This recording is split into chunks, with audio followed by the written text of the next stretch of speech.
It's a big week this week. Double G, What up, brother? are you ready? Oh, I'm ready. I'm ready. Let's go. Cowboy Nation, are you ready? The Gridiron fans all over the world, are you ready? We got a lot to talk about today. Yeah, Ain't got a lot of time to do it.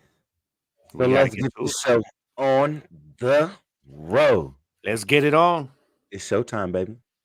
Gridiron.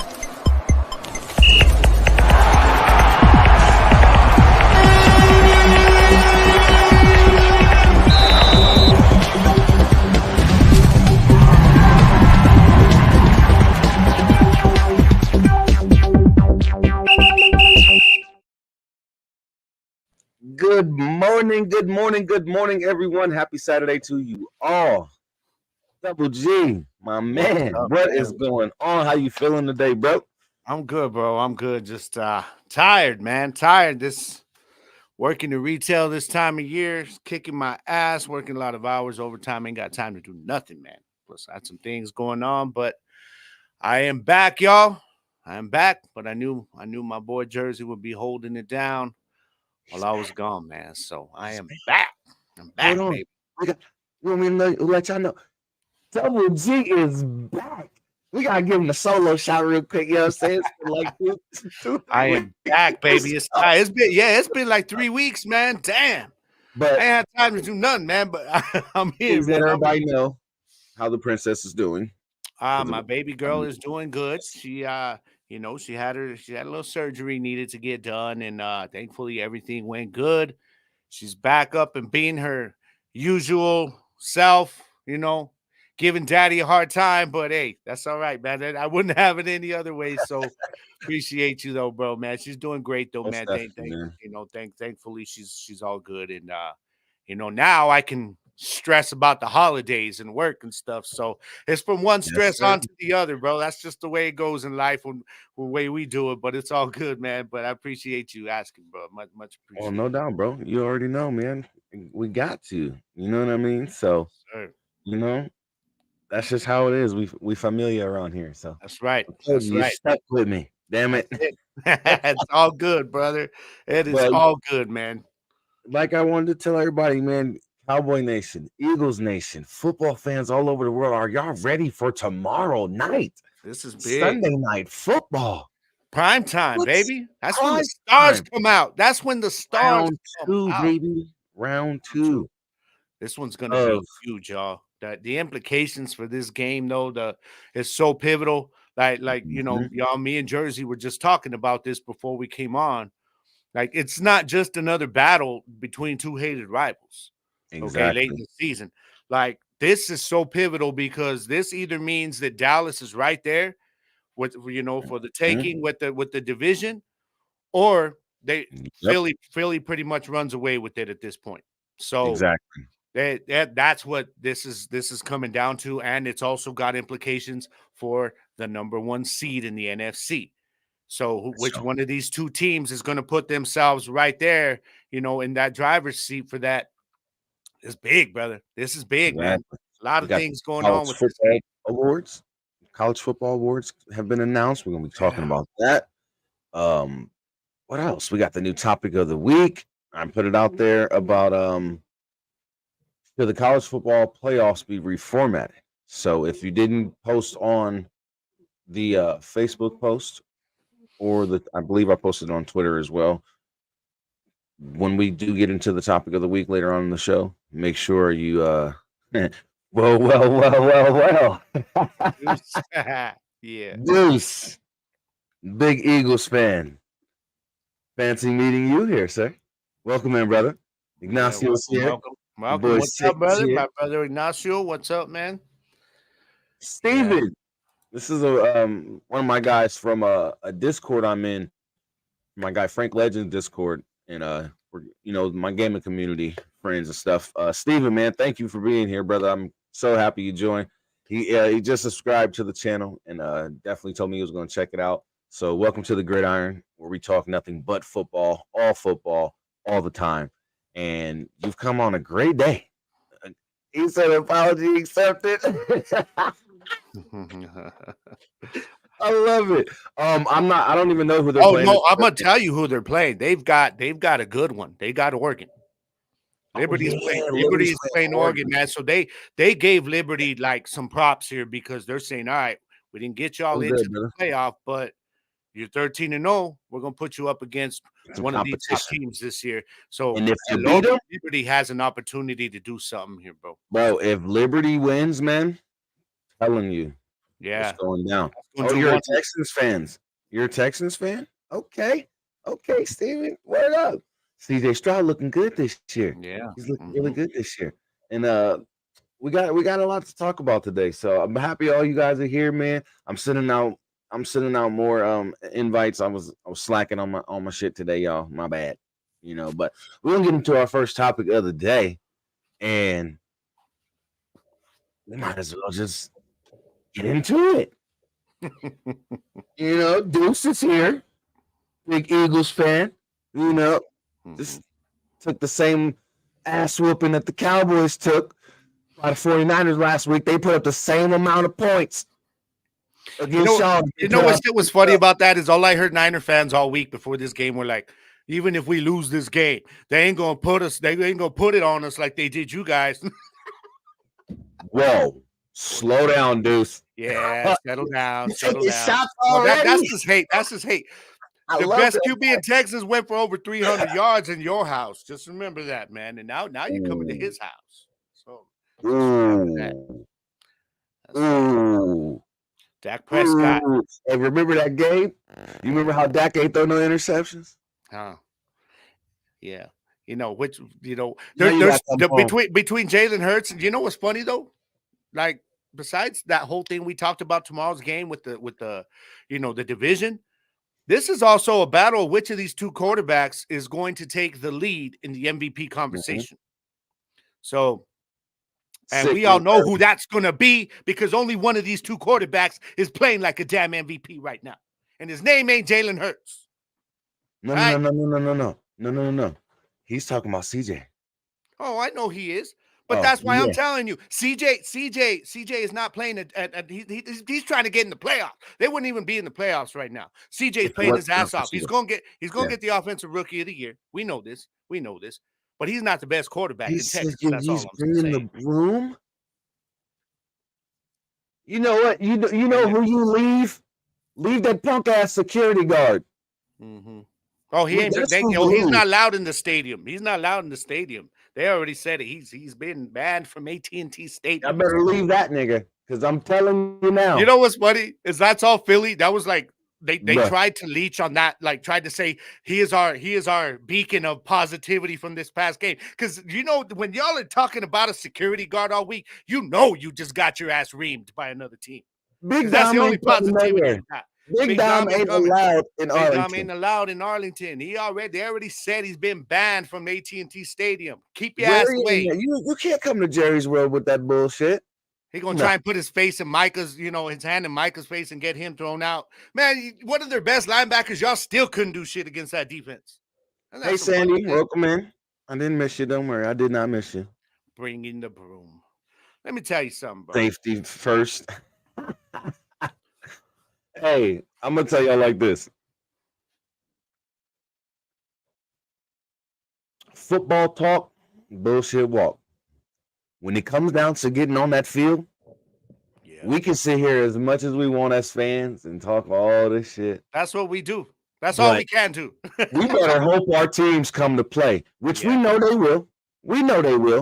Yeah. But I'm just saying, when it comes to the Eagles-Cowboys rivalry, y'all already know it's always going to be either three different ways. Each other up, man. It's going to be a blowout from the Eagles to the Cowboys, or a blowout from the Cowboys to the Eagles, or a smash mouth game. Let's call it that. Call it that. It's going to be a smash mouth game. And I believe tomorrow is going to be like the game we had earlier this season, another smash mouth game. Yeah. But I think it's going to be a more disciplined game on both parts, on the Cowboys parts and the Eagles parts. The Eagles fans know, y'all know we've been trolling y'all all season long. Y'all seen y'all new uniforms, y'all new jerseys with the referee zebra stripes. Y'all know what's going on. Y'all got the refs in your pockets. The Eagles fans don't want to admit it, but there are a few that I know of that are real. Like, there's only a few Eagles fans that are And real. they be That are calling it like, out. they were like watching some of these games, and they're like, yeah, all right, I We've see been getting some help. We've been getting a little assistance. But like You know I what I'm said, saying? it last week on my show. I said I'm a Cowboys fan. I'm not gonna be You mad. did. Like if we're getting calls, I'll be like, damn, yeah, that was a bad call, but That I was don't a give a bad damn call. because it went in our favor. Right? He had me rolling with that. I was like, Yeah. yo, I game's ain't gonna over, lie. I ain't bro. gonna lie, man. Straight up, I I'll ain't be the gonna same lie. way. But Yeah. at the end of the day, if we debating about it, I'm gonna call it for what it is. Yeah, Exactly. refs made it back. Whoa, whoa, whoa, whoa, whoa, whoa, whoa, whoa. I'm sorry. They're gonna take what? This ass whooping. That's what they're gonna take, Sandy. This ass whooping. The Eagles they're gonna feel the same way they felt last week. Not as bad. I think it's gonna be a closer game. Don't do that. Deuce, don't do that. Look, you birds are gonna get y'all feathers plucked again. Yeah. Okay? Let me tell y'all something. Okay, that game last week against the 49ers, the Eagles came out of that limping, and they're still limping. Like, the 49ers beat them up on both sides of the ball. Y'all ain't gonna tell me that in 1 week that you've gotten 100%. Everybody's feeling great. No, hell no. They beat them up mentally, they beat them up emotionally, and they beat them up physically in that damn game. All right. The difference is we're gonna see how the Eagles respond, because after since the Did who whoop us? Did who whoop us? The 49ers or the Eagles? Because the 5-point victory. How long ago was that Niners game? How long ago was that Niners game? How long ago was that Niners game? All right. I believe it was 7 weeks ago. Yeah. So what's happened since then? We ain't lost. No, we lost one game. That was Philly. Let me tell you what's happened, bro, real quick, since that Philly and Cowboys game. All right. Eagles got a dub by 5 points. Yeah. That's not an ass whooping. Yeah. It came down to us not converting on a 2-point conversion. Philly got outplayed in that game, to be honest. Let's keep it real. Just like a lot of the games that they've had to come from behind and win this year. Every single game the Philadelphia Eagles has played in this season, they gotten outplayed. Mm-hmm. You gave up 31 points in 2 games to the Washington Red Commander Skins. What's their name? Hold on. Jeremy talking about trying to bring that social media trolling not longer than the last time y'all won a Super Bowl. Save that for the troll boards. All right, we ain't here to troll. We're here to talk some football. That whole Super Bowl thing, man, we ain't even talking Super Bowl right now. All right, we're talking about tomorrow night. Y'all ain't even got enough Super Bowl rings to say y'all near us. I got what, 3, maybe 4? We still have the second most. Well, now third most. Sorry, we're still tied. We're San Francisco for the third most. Let me tell you something, bro. Okay, so when the Cowboys lost to Philly a few weeks ago, okay, they ain't lost the game since. What have the Eagles done, though? Let me tell you what the Eagles have done. That vaunted defense has all of a sudden, over the last 3 games, they've dropped to last in the league on third down. On third down, you can run on this damn defense, okay? So don't give me this stuff about their defense and everybody. I've been hearing this stuff this week. Their defense is going to show up this week. Really? Because their defense is 29th in the league in the red zone. All right? That's not going to change in one damn week. That's not going to change in one damn week. There's a win and loss column. I'll let the record speak for itself. We're literally 1 game behind you guys. Yeah, we're literally 1 game behind with a chance to kind of tie that tomorrow. This one game, like we're 6-6 or some shit. Beat the Dolphins, Bills, and Chiefs. Well, we get to play the Dolphins and Bills. We don't get to play the Chiefs this season. Sorry, not in the regular season. We can see them in the Super Bowl possibly. Yeah, but y'all talk about beating the Chiefs, man. This wasn't the Super Bowl Chiefs, though. and to me, that game was a little referee one-sided as well. Come on now. Yeah. Stop it. Y'all really held the Chiefs to no points in the second half. So let me ask Jeremy something. Let's be real. Let's be real, Jeremy. Let's be real. The Cowboys let me ask. No, hold on, Jeremy. What are y'all gonna do about CD Lamb in this game? I want to know this. Let's talk football. All right, let's talk football. Fuck the trolling. What are y'all gonna do about CD Lamb? Because when he went to your house, CeeDee Lamb put up 11 catches for 191 yards. That was in He your could house dump on y'all. with the referees easily being biased for you, with your crowd, and he owned that secondary that y'all paid so much money to keep there, which has been very, very overrated this year, by the way. You don't think it's going to be easy for us to beat the Bills? Look at the Bills right now. Yeah. Bills is Bills. Now the Dolphins, now that's going to be fun.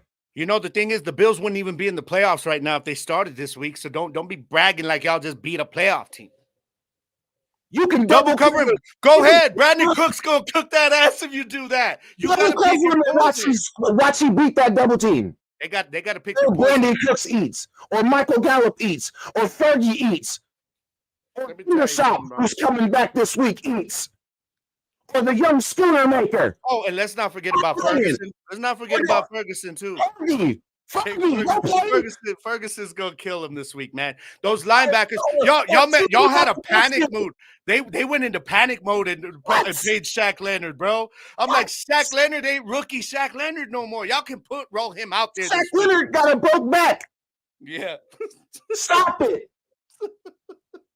That was a panic move. Broken back Leonard. Damn. I'm gonna say Brokeback Mountain Leonard. I ain't gonna be disrespectful, but broken back Leonard. Stop. What's he gonna do? What's he gonna do against Zach Martin and them boys? And the young Tyler Smith on the line. We got a rookie. On our offensive line playing like he's a 5-year, 6-year vet, bro. Stop. You know, I'm glad you brought up the offensive line. I'm glad you brought up the offensive line because that game in Philly was the first time that our starting offensive line was playing together since 2021, right? Stop. Now, well, hold on. Listen. Hold on. Get him, Gabe. This game, we have since that Philly game where our offensive line was together for the first time this season. Their chemistry is built. They've been together every single week. So guess what? This week you're playing against our starting offensive line that has 5 games together. That they built up that chemistry. This ain't gonna be the same line y'all saw in Philly, which didn't matter because Dak Prescott still raped your defense anyways. Okay. Imagine what he's going to do now. Imagine if Dallas decides to, what I think the key is going to be, if they start getting the ball to Tony Pollard this week, yeah, y'all did your thing against our run game, but there's a lot more to Tony Pollard than just running the ball. I think Dallas, what they're going to do this time that Philly ain't going to be ready for, is start working the ball to Tony Pollard coming out of the backfield in the pass game. Then what y'all going to do, keep doubling up CeeDee Lamb and see what happens. That's all I'm saying. CeeDee Lamb's still going to kill your double team anyways because he did it last time. All right, so we're going to see. Yes, we are stacking our D-line. Stop playing. Like, you don't see how our team has been playing? Are we the only ones that... Listen, I don't give a damn what no Eagles fan is saying.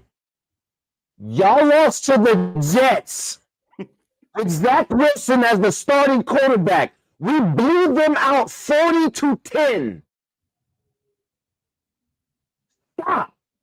Y'all gave up, what is that, 62 points to the Washington Reds Commander Skins in 2 games. And one of them, they took you to overtime and you only beat them by 3. The other game, you only beat them by 7. Yeah. Stop it. Y'all almost lost to Mac Jones. Mac and Cheese Jones. In the 2 and we ain't going to win another game for the rest of the season, besides the 3 we done, what they lost, they did win this week. I'm sorry, my bad. They beat the Pittsburgh Steelers. Terrible, but still. What I've been telling you though, the Steelers ain't good though. I'm saying Steelers. I almost lost to Mac Jones and the Patriots, who are 3-10, bruh. Y'all beat them by 5 points, the same amount of points you beat us by. Y'all aren't blowing out teams. The most you've beaten the team by this season is 14. And now y'all want to talk about, oh, well, Dallas ain't played nobody. When y'all ain't played nobody, y'all barely beat them. Look, Jeremy's already talking about us getting our heart broken in the playoffs. So that tells me you're not confident about tomorrow's game because he just jumped to the playoffs. He just took this and jumped, but y'all still going to lose in the playoffs. That's all we hear. That's all we hear when we win. And look at who they got. They had Joshua Dobbs as quarterback, and ain't nobody see Joshua Dobbs, Mr. NASA, come out of nowhere and do what he did. Yeah, now he's But that got Minnesota in the playoff still hunt, too. doesn't justify the fact that we went into that game underestimating them boys. Period. Just like y'all went into the Jets game underestimating them. Just like y'all went into the 49ers game thinking y'all were the best team in the NFC. When not only are y'all not the best team in the NFC, but it hurts to say this. Help me, Gabe. The San Francisco 49ers are the... Hold on. I'm going to get it out. You can do this. You can do it. Breathe. Find a place of zen. Stay there. You can say it. Let me get my water. It's okay. You can say it, bro. The San Francisco 49ers are... Come on. Are the... Say it. Look, you got your wife already sick, calling you a hater, man. San Francisco 49ers are the best team in the NFL right now. Yeah, they are. Yeah. I'm still very partial to what Baltimore's doing, but I get you because that was the way they just did it to the Eagles the other day. Yeah, You're never gonna wait. No. What you mean? Oh man. I appreciate you, Steven, man. I'm happy you popped in, and it was a great week to pop in because it's we Cowboy fans around here. And I live with a 49ers fan. That's my wife. No, that wasn't a damn typo. Don't make me wait on dinner. Shit. No, but let's talk some real numbers. Who's been the better quarterback this season? Dak or Jalen Hurts, Jeremy? Oh. Don't worry. Mm-hmm. We'll wait.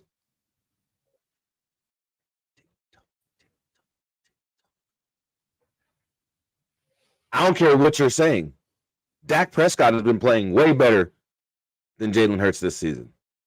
Dak Prescott is what? The front runner now? Am I right? Is his name at the top? Yeah, Dak Prescott between list? the two.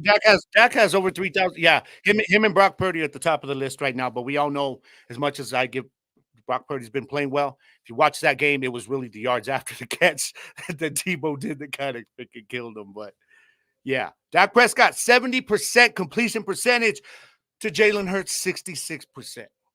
I'm sorry. See, this is the thing with the linebacker for this season. Not having DeMario Overshown. Losing him in the preseason. Let's be real, though. I mean, we can't hate on Bell. Bell has come in since Van Der Esch got hurt, and Bell has played. He's second on the team in tackles. He's killing it right now, but they're going to need him in this game. Yes, definitely. Because what does Hurts like to do when he's been running, man? They do that little draw where he just takes off up the middle. We got to be ready for that, man. We have to be ready for that. But I do think winning the Super Bowl. Well, why did Jalen Hurts win the damn Super Bowl? No, we're talking Super Bowl right now. Did Jalen Hurts even win the national championship since everybody will talk? I've been seeing posts. Oh, Jalen Hurts almost won the national championship for his team. Jalen Hurts almost won the Super Bowl for his team in the NFL. Yeah, almost doesn't count. You better ask Brandy Norwood. Ask Matt Ryan. Almost doesn't count. Ask Matt Ryan if he's happy with almost winning the Super Bowl. He's been to more Super Bowls. He's been to one Super Bowl. You know what's funny is that people think that anybody cares who lost the Super Bowl. Don't nobody care who lost the Super Bowl? Come on now. Come on. Man. I love this. This is fun. Jeremy, you got to come in every week. Thank you. Ask Dan Marino, bro. Ask Dan Marino. Mm-hmm. Ask him. Yeah. How does it feel to go your whole career and be one of the greatest quarterbacks to ever play the game and they never win a Super Bowl? Win his rookie year, and after that, never sniffed the Super Bowl again. You know? So come on now. Yeah. Come on now. I'm just saying. It's gonna be a hell of a game this week. I think the key, I gotta be honest though. Let's be real for here for a second. From my point of view, the key for both teams is going to be the same on both sides of the ball.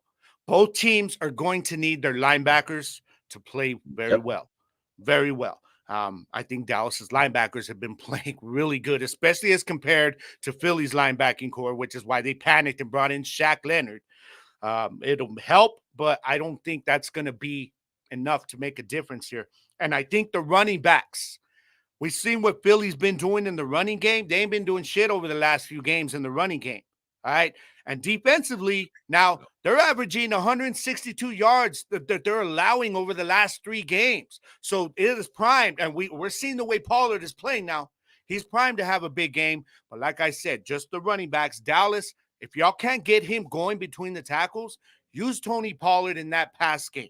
Because I guarantee you the Eagles are going to try to do it to get Swift going this week because he's falling off last few weeks. They came out and said that they're trying to get Swift back on track this week. We could see a lot of Gainwell as well this week. So it's going to be between the linebackers and the running backs for both sides of the ball because we both know the receivers are going to get their targets.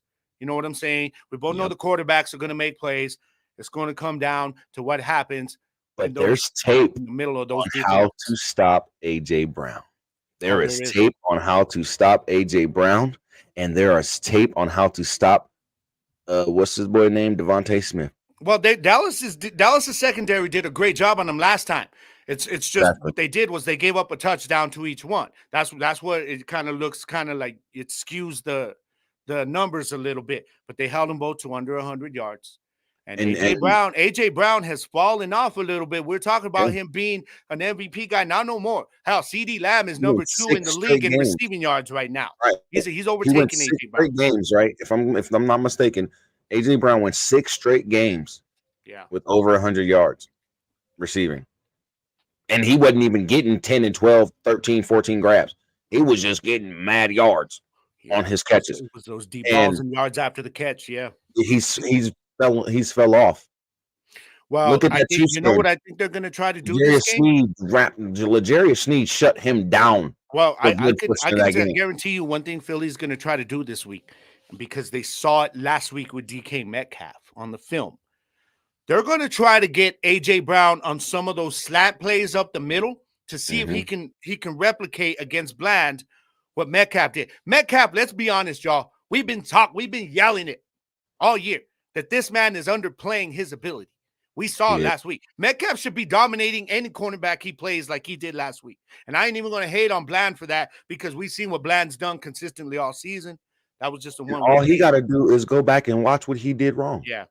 You don't think he worked on that? I guarantee you, Philly looked at that and they're saying, okay, we're going to try some of these routes against him and see if AJ can do that.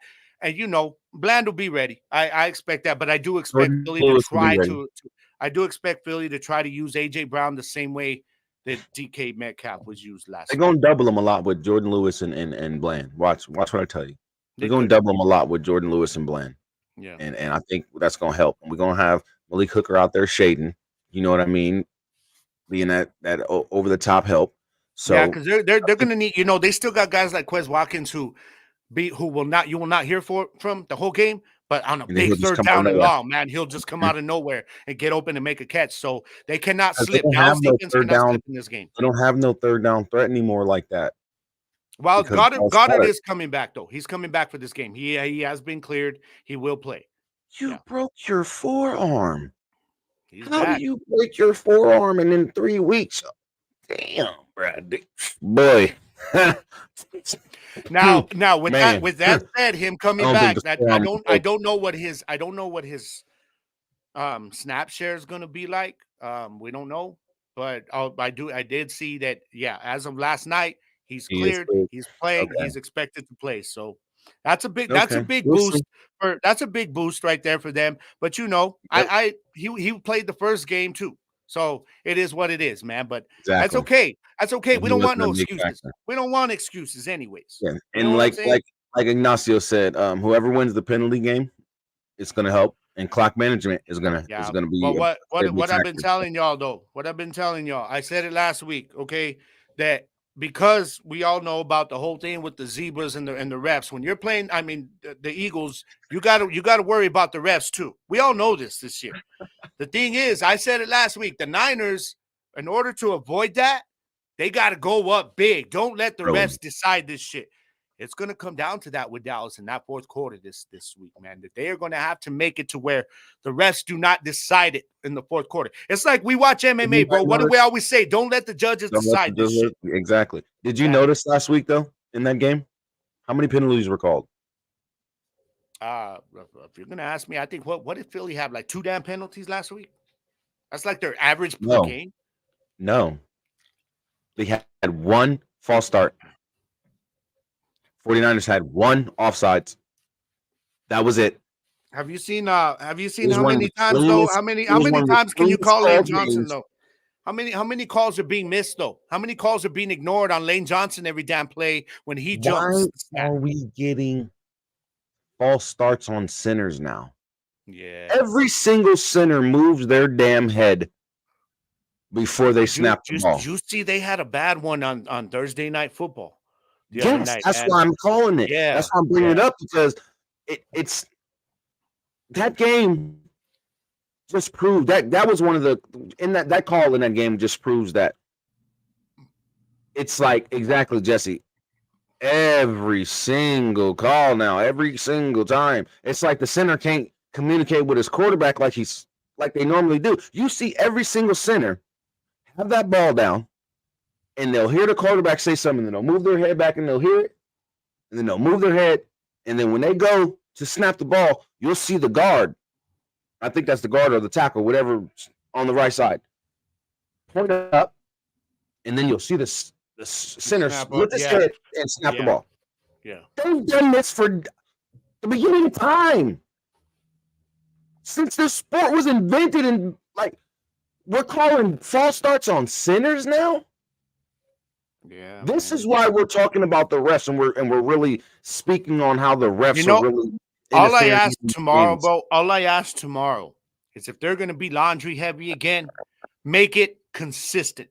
Don't just be one-sided with your BS and do it with one team, not another. If you're going to be calling holding on our offensive line, make sure you're calling it every single damn time that Micah Parsons is being held on every damn play.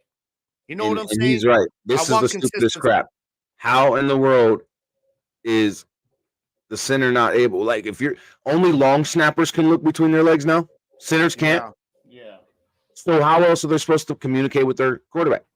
Exactly. Because if they don't hear something, they can look back. Or if you're on the road, and it's loud, you got to be able to look and see what you're, that's just the way it is, man. I don't know, man. These referees this year, bro, it's a problem. It's a problem. It's a problem for the entire league. We're not just talking about the Eagles specifically, even though they've had a lot of help this season. But in a lot of games, the Jaguars-Texans game, a bunch of bullshit calls.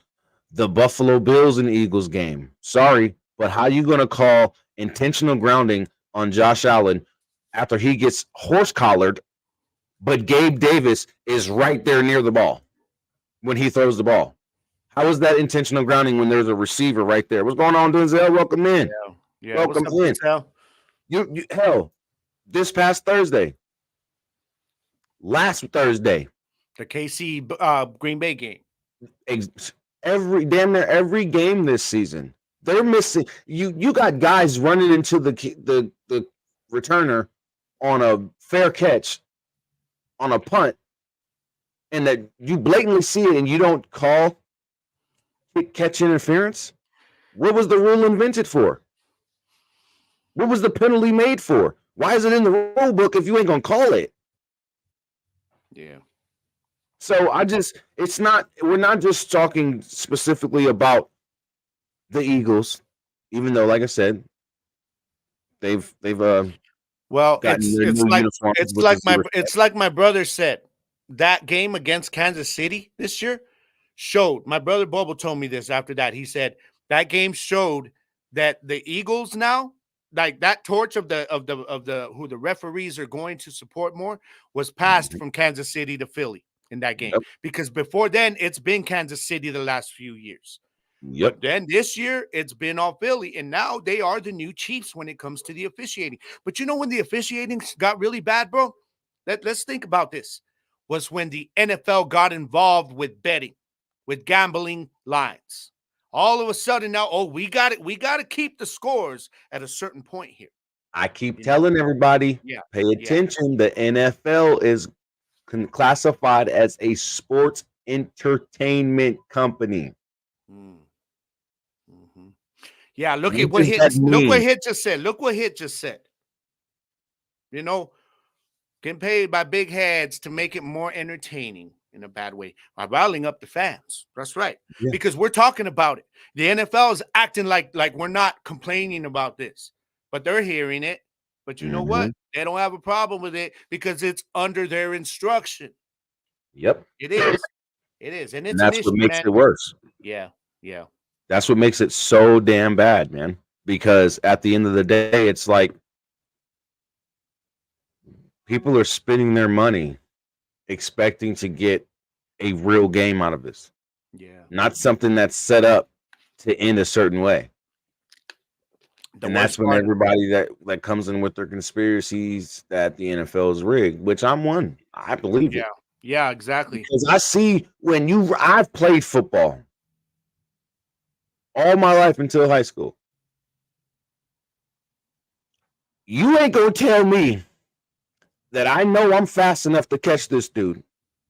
And I got the angle on him, and when I get close to him, I tackle him and I just tackle air. Mm-hmm. Come on now. I'm tripping over the grass or the turf. There's certain things. The worst part about this too, bro, is that it's what's up, Hendo? Hey man. About them Steelers, dog. Sorry. But I love it. Oh man. To the Patriots, dog. Come on now. Backup quarterback and running back. The hell's going on? That steel curtain look more like velvet. Yeah. But back to the refs, bro.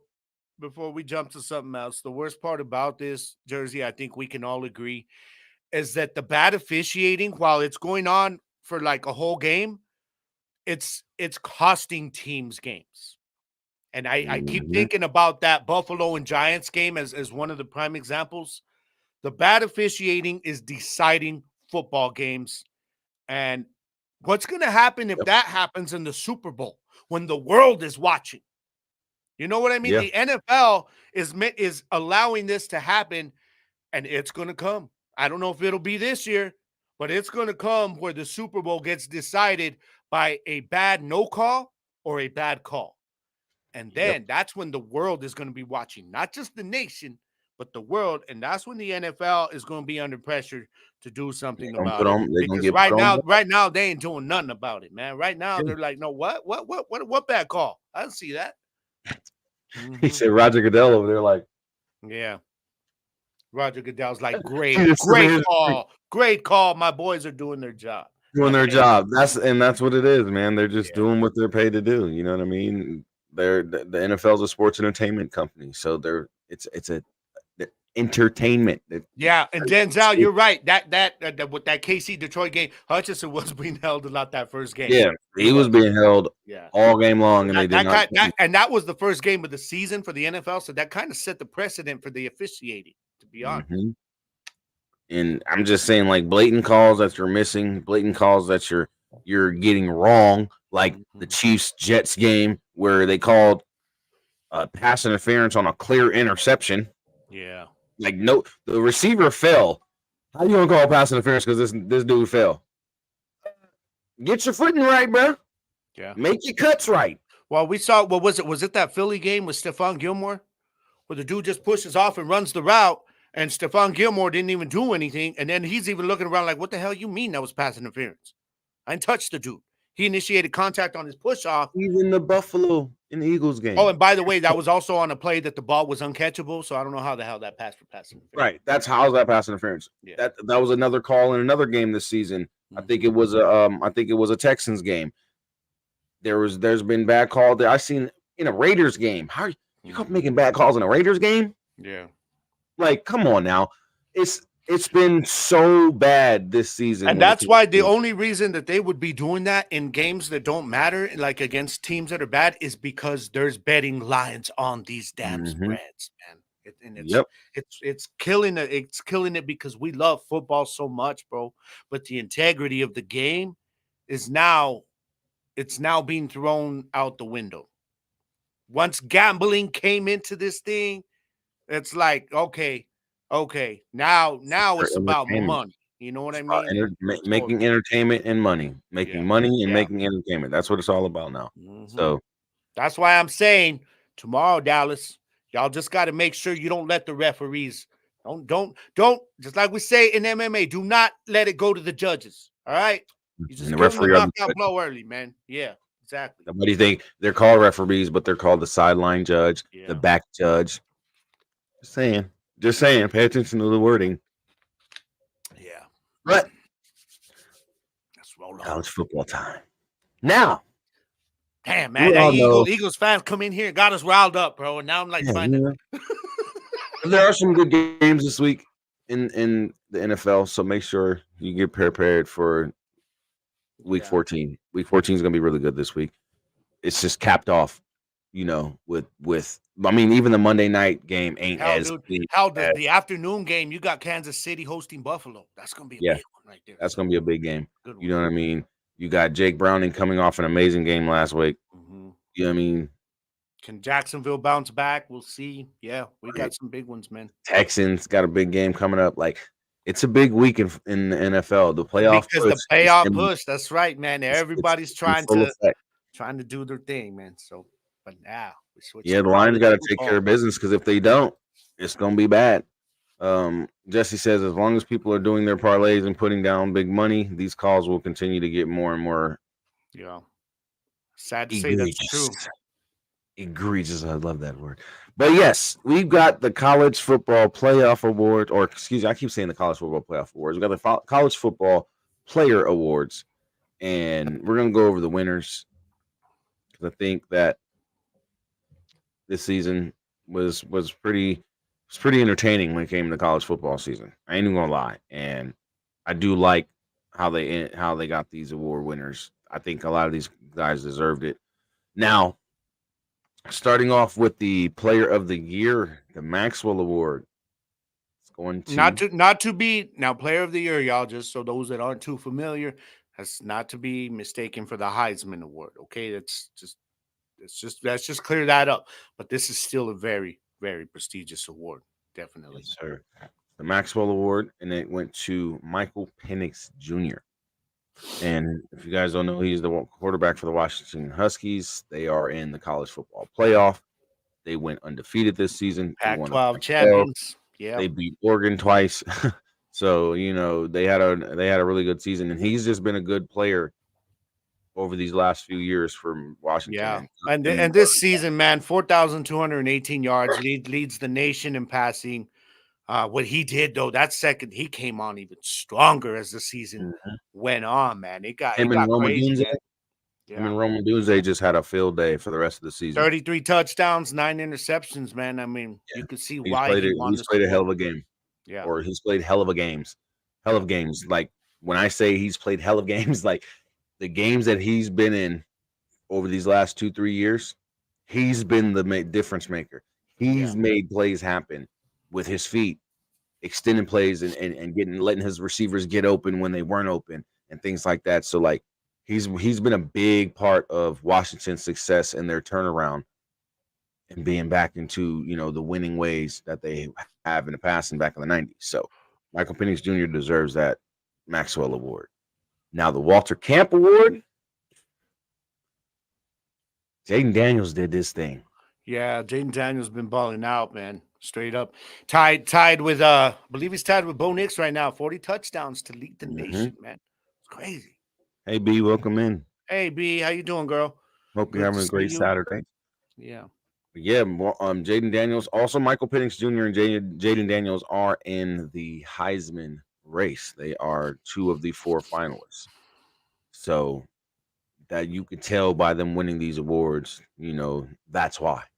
They've Yeah. played up to the level and the standards that it takes to even get your name in these conversations. So, Hmm. congratulations to them.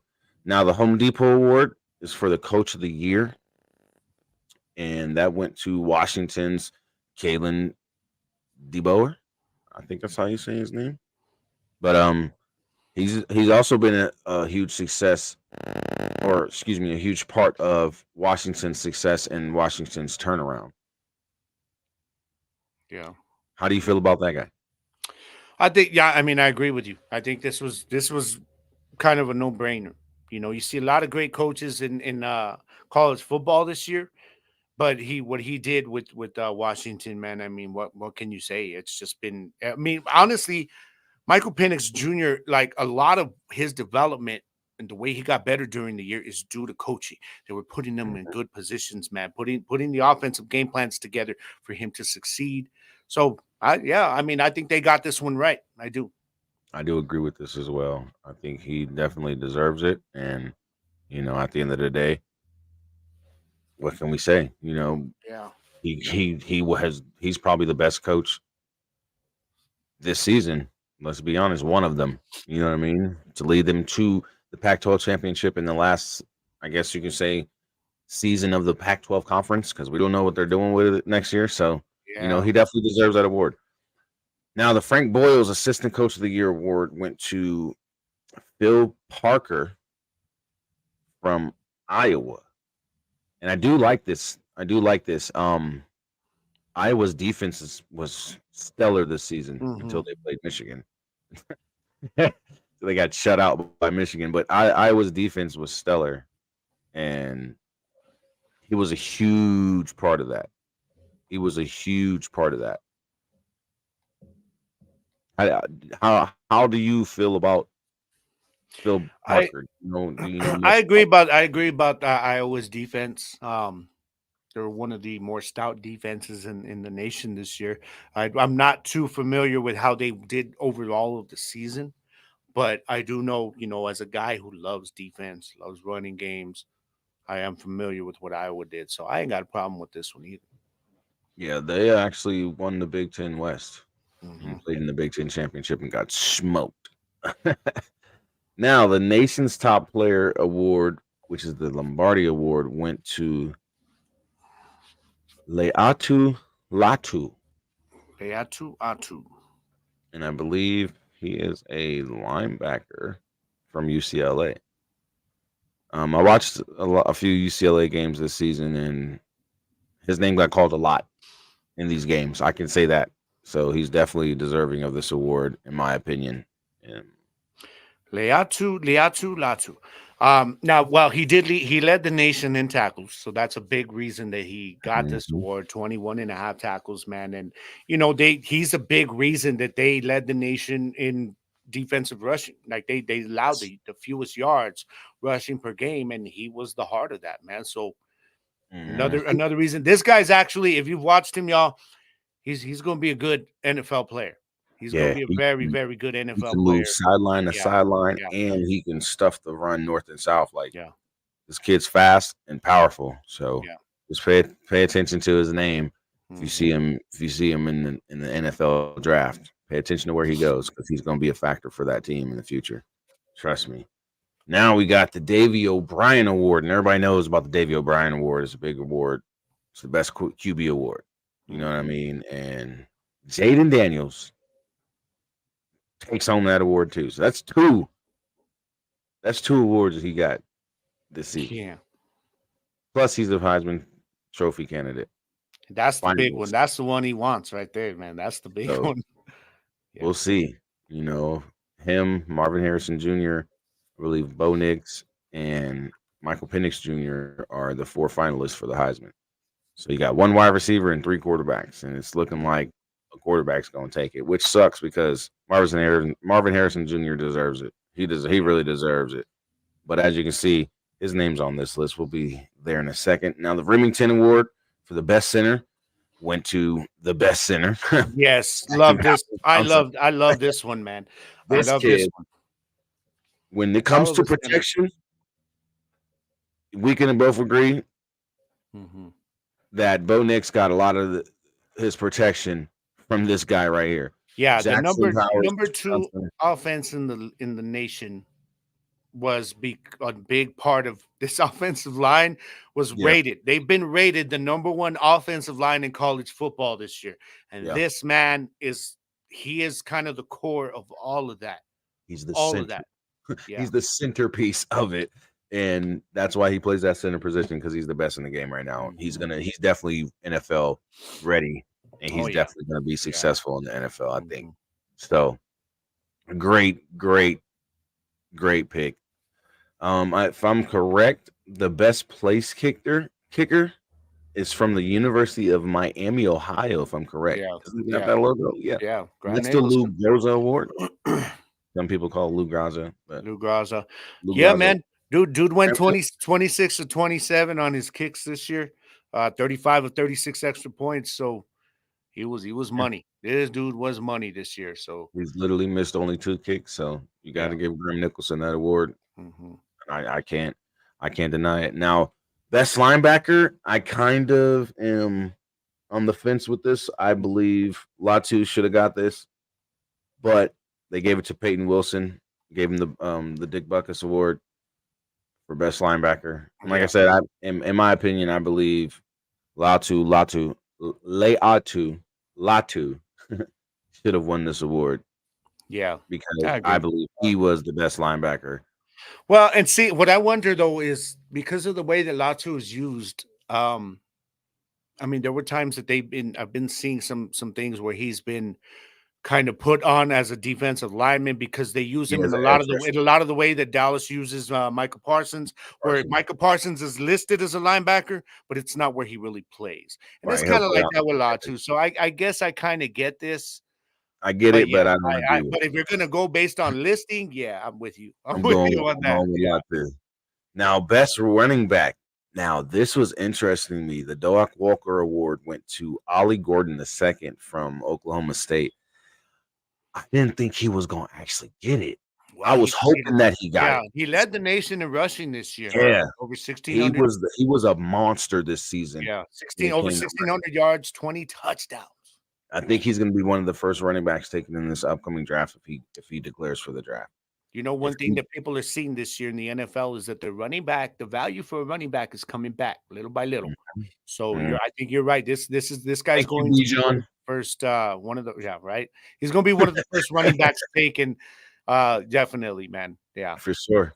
Now, mama, there go that man, Marvin Harrison Jr., Ohio State.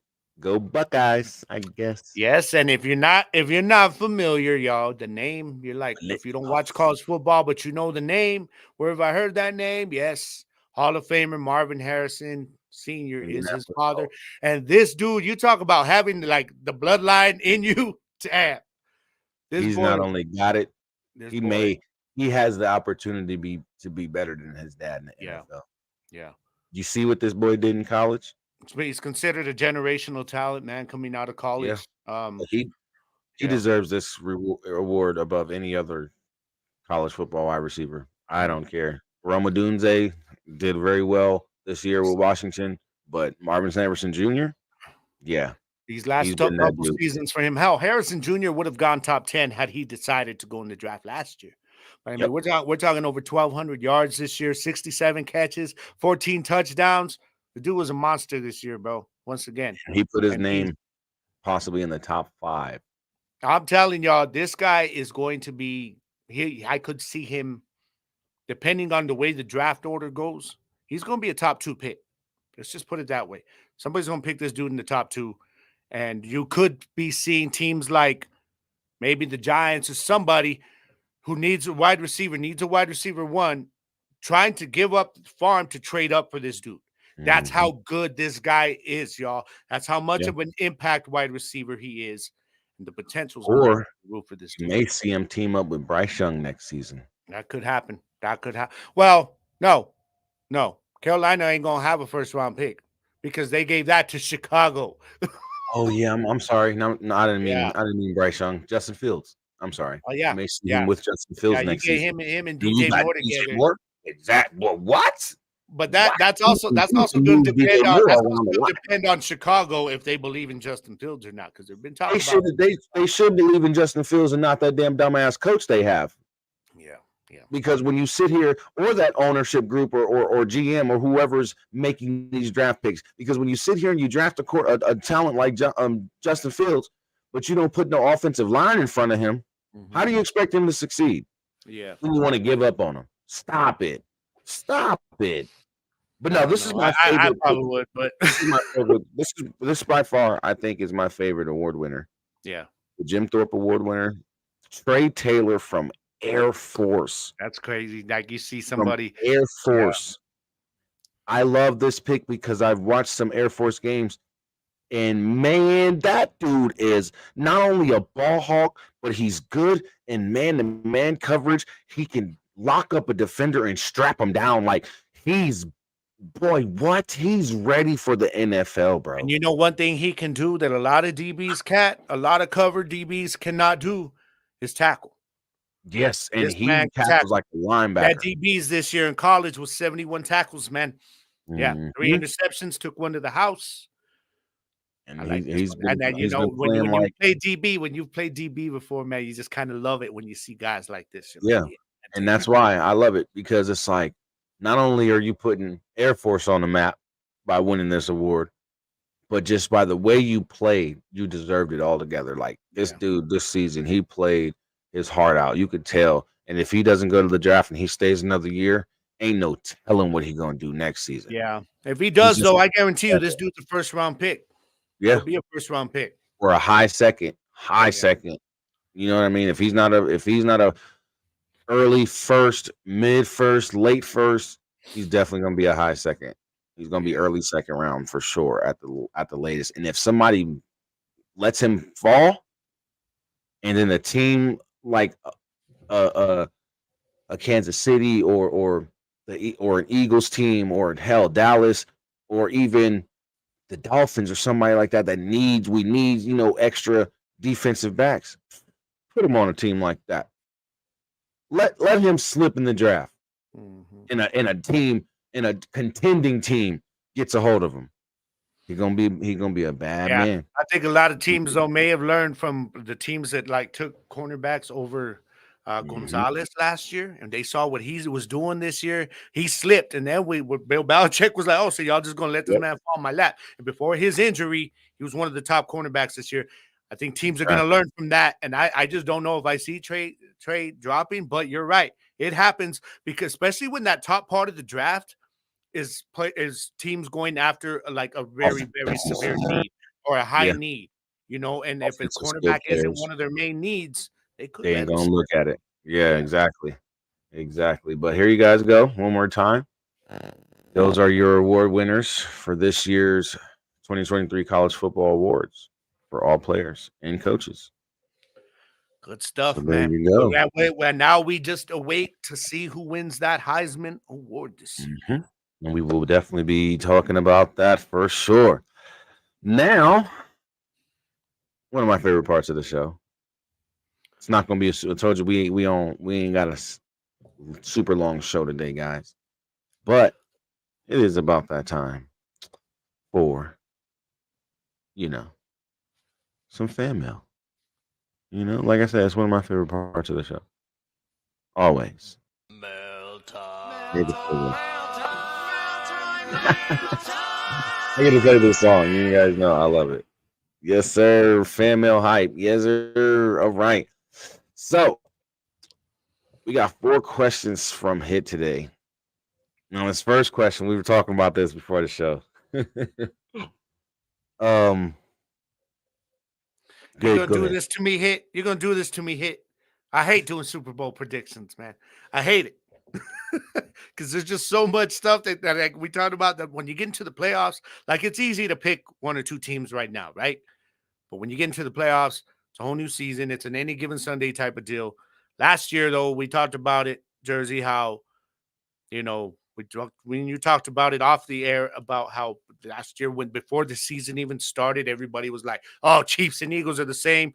Oh, and just coincidentally, they made it that far. Come on, but all right. You want to do this to me? I'm gonna do this.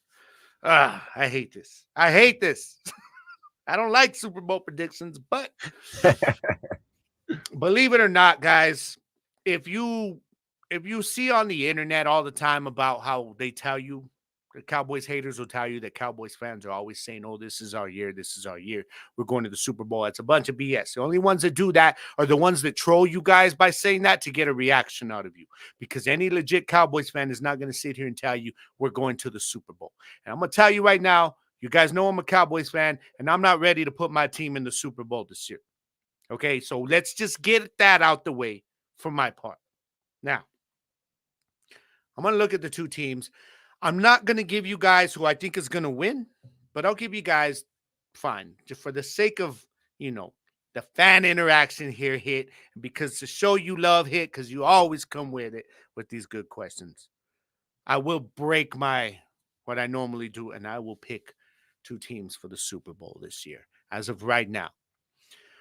Okay, so we look at what's going on in the NFC, right? I mean, that just changed. The way the Niners did Philly just changed everything. Everything, especially because the way the Niners, that 3-game slide that they had, and then they got back on track, and then for them to go into Philly and do what they did, it's very easy for people to pick the Niners. I get that. And that's why I'm going to pick the Niners for the NFC.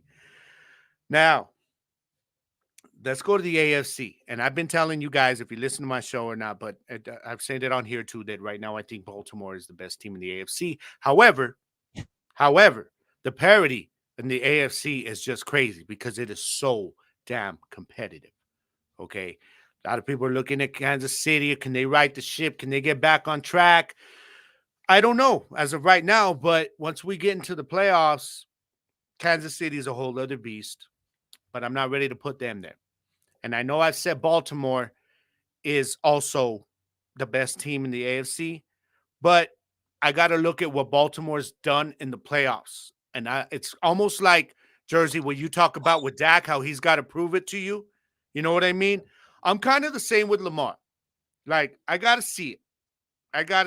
Okay. It's not the same with Lamar. No. Hold on. No. You go get your turn. Okay. Lamar, I'm telling you guys, he is my front runner for MVP, at least out of the AFC right now. He's getting there, but I got to see what they're going to be able to do because their defense has been very susceptible to the run this year. We all know you need a run game when you get in the playoffs, but I think Baltimore will have an opportunity. Okay, but if I'm looking at the AFC right now, damn, y'all gonna do this to me. See, I didn't. Oh, man. Mm-hmm. Okay, we got Kansas City they're gonna get in there. You know what I'm gonna tell y'all? And yeah, some of you guys might trip out on this. I'm putting Miami against San Francisco. Wow. Yeah, I know. And I'm the one who didn't believe in Miami when the season started, right? I'm putting Miami. I really think that just what they've been able to do offensively, we know that already, right? I still think Tyreek Hill is not getting his fair share of MVP talk. And Nope. that's not right. Because he's probably going to be the first receiver this year to break 2,000 yards in history. But Nasio, that's what I said. Miami. What I'm thinking is, though, you look at Miami, man, their defense has really come on. The defensive line is playing so well. That pass rush has been getting there. And now you got Ramsey coming back. Ramsey's getting going. Okay, you can do that little look all you want. All right. Now, Jalen Ramsey is back. I thought you would be cool with this because you've been on tour since the season started, man. When I wasn't believing in him, you were like, you're going to see. You're going to see. All right. I've been seeing. And no, I'm not saying I disagree. I believe that this team. Yeah, I know. It's surprising for me too, dog. What it did. But the reason I guess is I think Miami has, especially now with that run game, man, that two-headed running back they got. I think that they have the ability to really make a playoff run. They're going to give any team they play in the AFC playoffs hell. They are not going to be an easy out for anybody. You want to pull up on those running backs? Go ahead, because Tyreek's going to kill you. If not, Waddle's going to kill you one-on-one. They're starting to get that rolling, man. So and I like A-Chain can come out of the backfield. Yeah. I like if I have to make a decision now, we will talk about it when the playoffs start and we see the teams that get in again. But if I have to do this now for you, Hit, I will say Miami representing the AFC, San Francisco representing the NFC. That's the way I got it right now. What say you, my friend? Right now, I have to agree with Ignacio. If the playoffs started today, or if the Super Bowl was today, and it was decided, 2 best teams in the NFL, I'd have to say Baltimore and San Francisco. But it ain't today. Stop. But hold on. I still think that both of those teams have a chance at the end of the day. And I still believe in the conspiracy that the Super Bowl logo matches the colors of the teams that are going to be in the Super Bowl. That's just me. Y'all don't have to believe that, okay? You don't have to.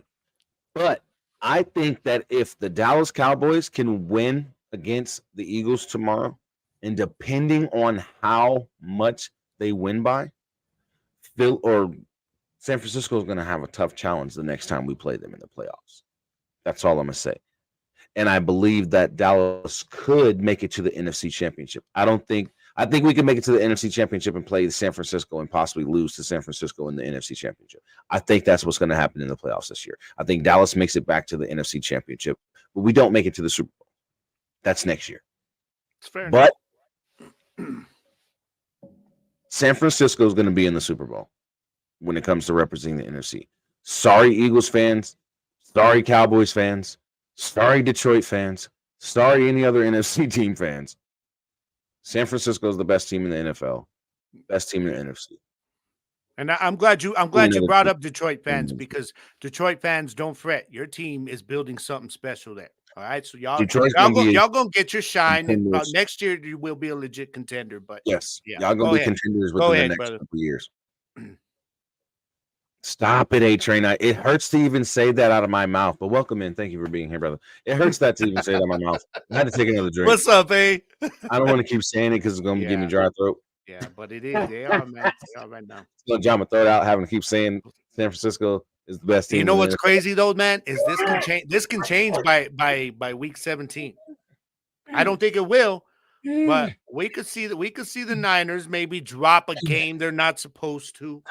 You know what I mean? We, as crazy as this season's been, this whole thing of right now the Niners being the best team could change by the end of the season, man. But I agree. Right now, we said it. We done said it. Don't make us say it again.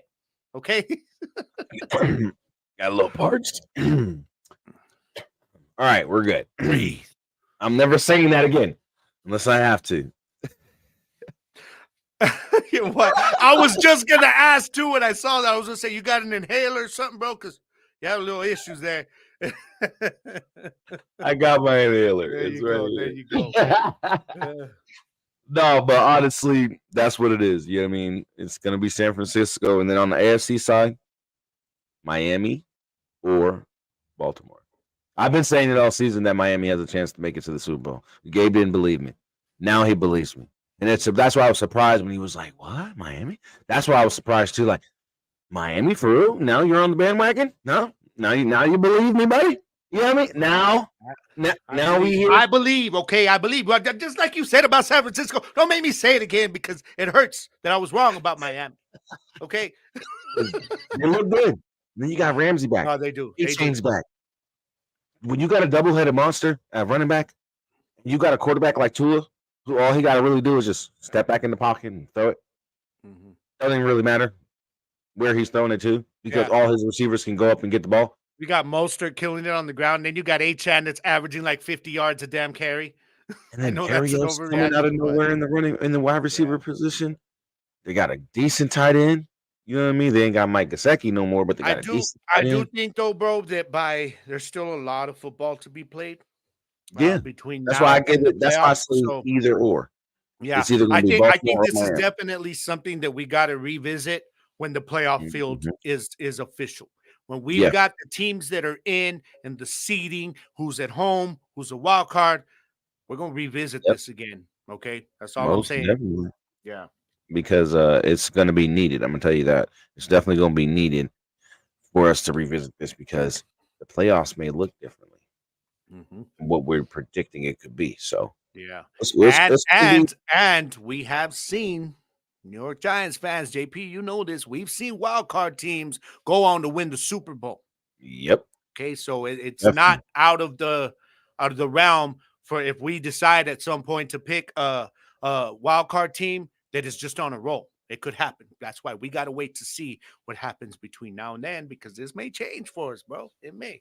Exactly, Ignacio. We have to be undeniably good and spot on, especially in the playoffs. And Dak has to get over that divisional round hump, Hmm. or I'm gonna keep calling him But hashtag divisional Dak. let's just keep in mind though, Dak Prescott right now, He's playing with Dad's he strength has never played this well for this long of a stretch. nope, He's playing the best football of his of his career at career. the right time, Yeah, and I love it. Yeah. and we have the right players. Like this is why I get upset with the whole.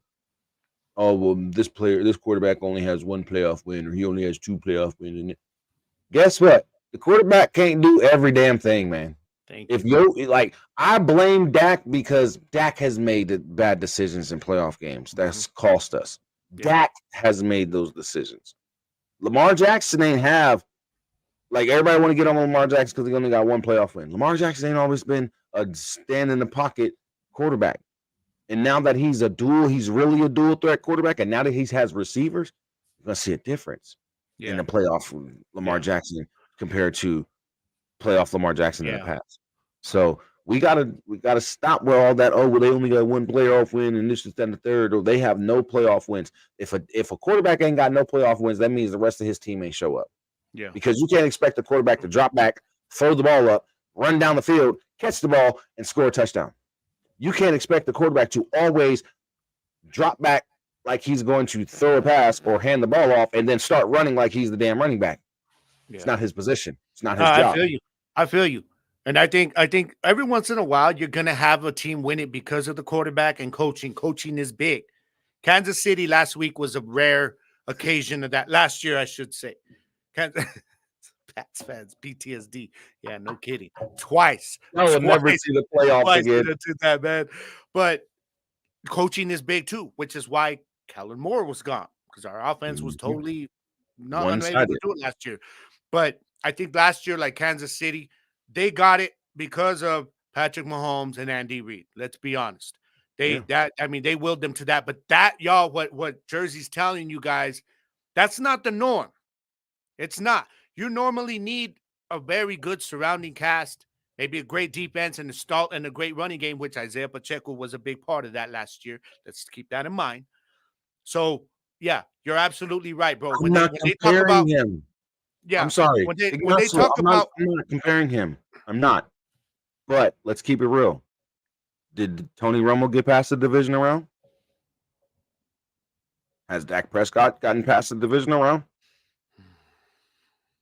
Yeah, they got some wild card wins, but have they gotten past the divisional round? I don't We like all can't this sit here and say that. negativity. I don't like all this I'm just negativity in saying. the air today.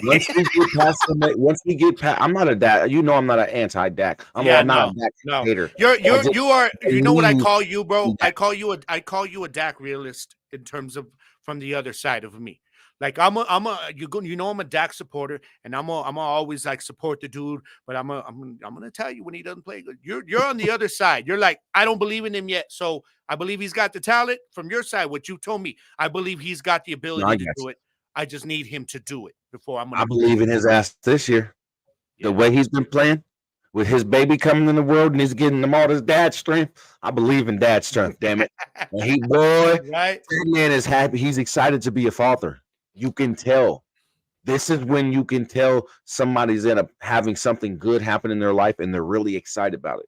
Yeah. They're really, really excited You about got him. to have He's somebody, a super quarterback that the dope. guys follow, that they believe in, a leader. You have to, And because they he's will go out there becoming and they'll a play their asses true off. leader.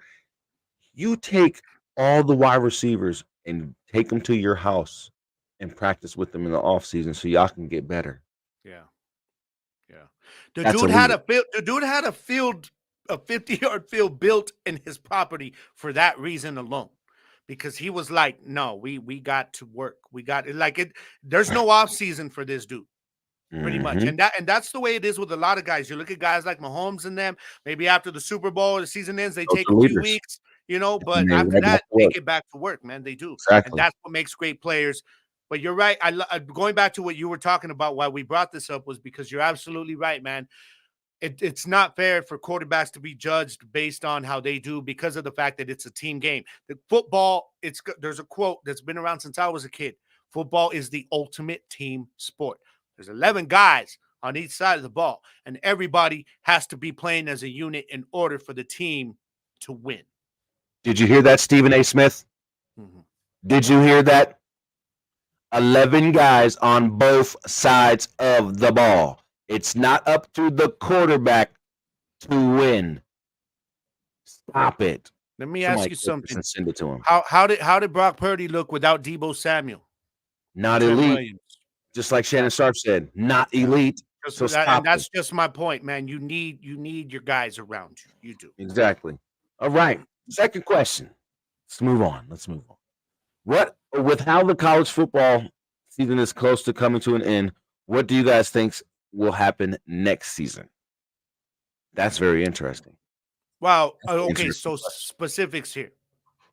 We're talking about Well, with everything that's going on, the Pac-12's demise, teams with all the leaving conferences, the college football playoff expanding to 12 teams and still being a piece of crap and probably not going to work. Well, I'll tell you one thing that's going to happen next year is the SEC is going to dominate that playoff field on who gets in.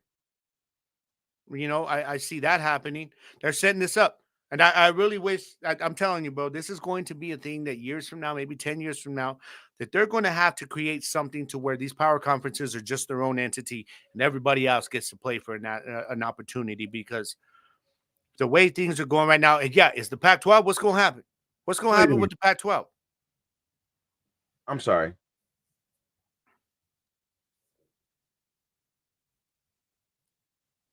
I'm going to say, to answer to this, it depends on your system. What's Thank your you. system?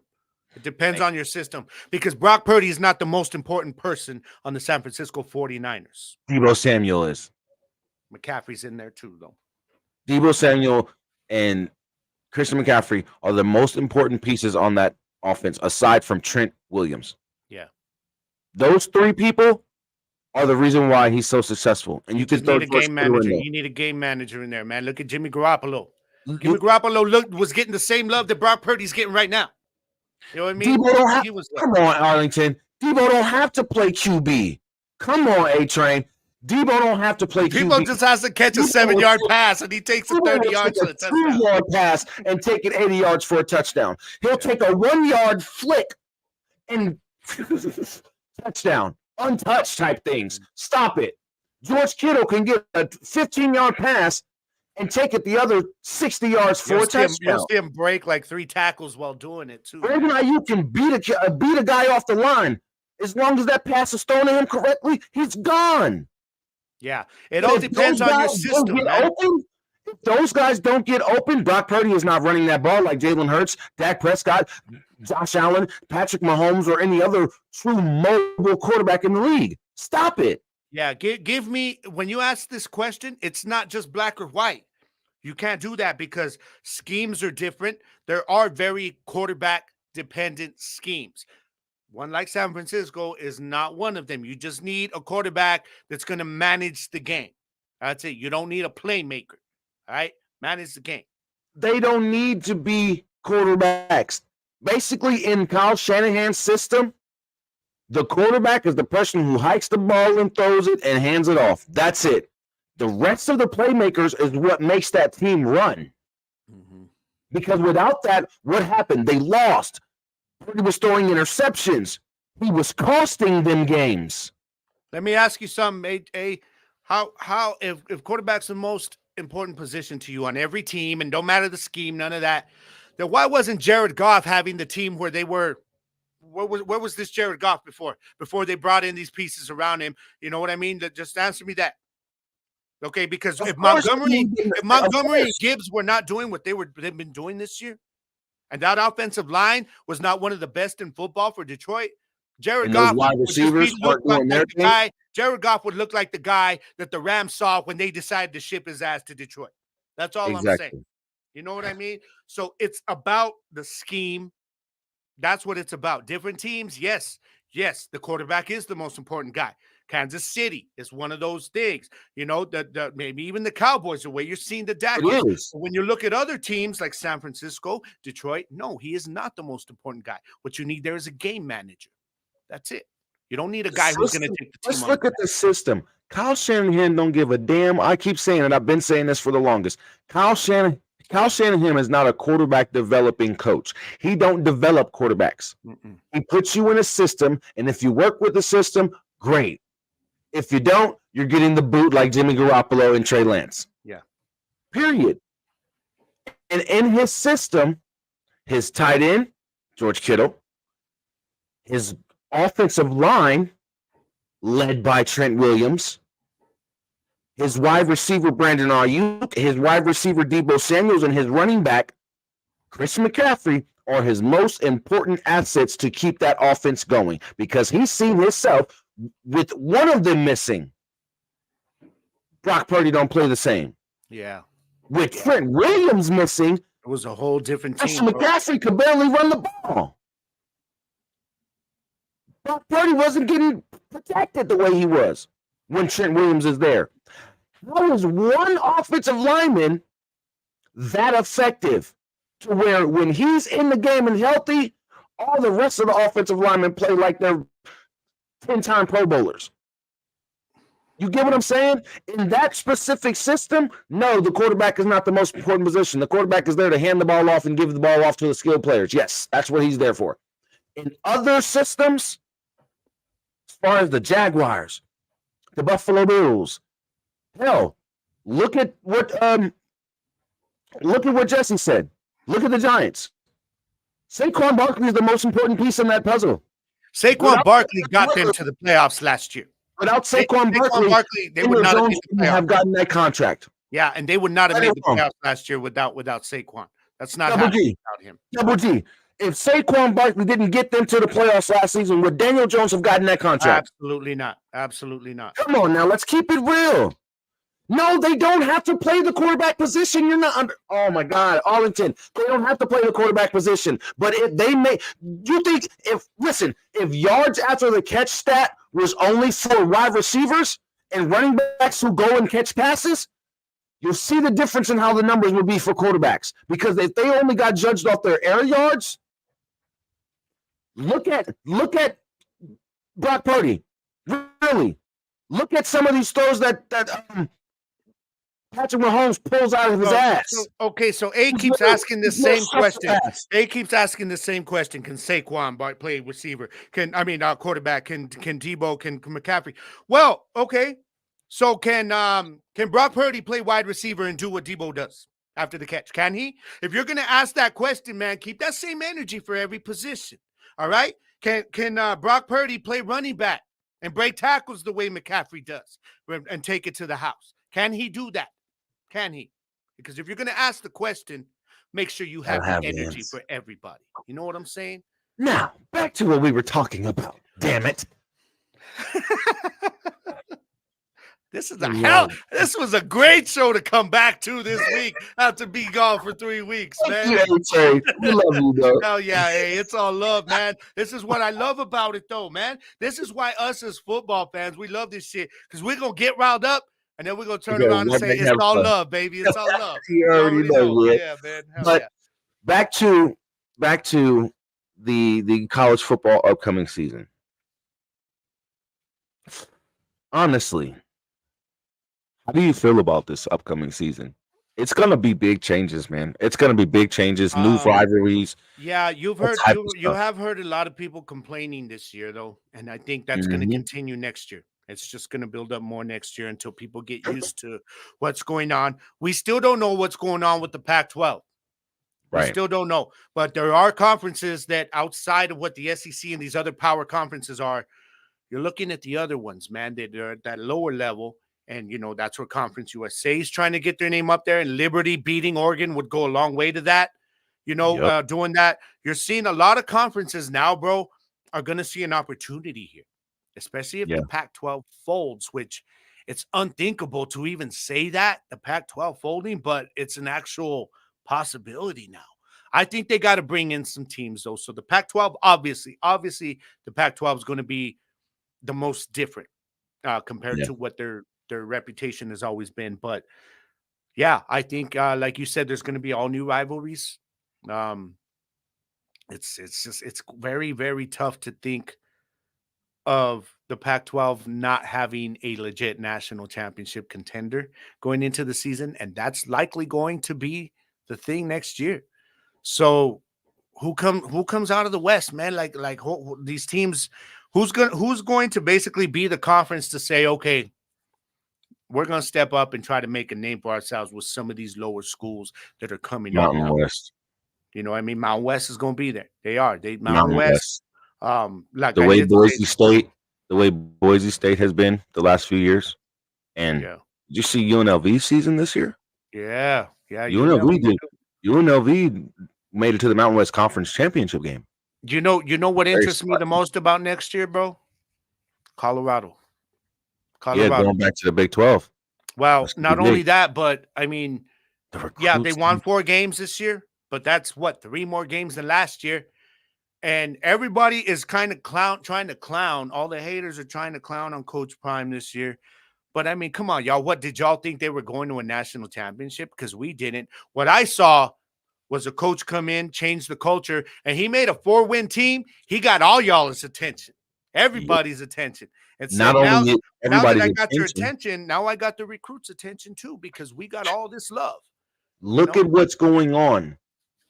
We're the number one recruit. I think he's the number one wide receiver recruit. I'm not. I got to double check. We're one of the number one recruits in the country. Decommitted from Iowa or Ohio State to commit to Colorado to play with Coach Prime. When you're getting top 10 recruits coming to your school, you're doing something. Yeah. Colorado's going to be very, very interesting next season. Yeah. It's going to be fun. Yeah. You said And Conference USA. yeah, they are expanding teams? to 12. They do got Delaware, who was one of the best teams out of that Yes, Division II yes. class. So they're Mhm. going to be coming up. And like I said, if Liberty going 13-0 this year, they beat 6 bowl teams this season. Yeah. If they beat Oregon, bro, this is going to be major for Conference USA. They're going to get an offer to a bigger conference. Well, this is their first year in the conference, though. So No matter.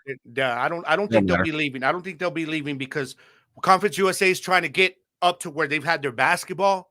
They're trying to do that in football now.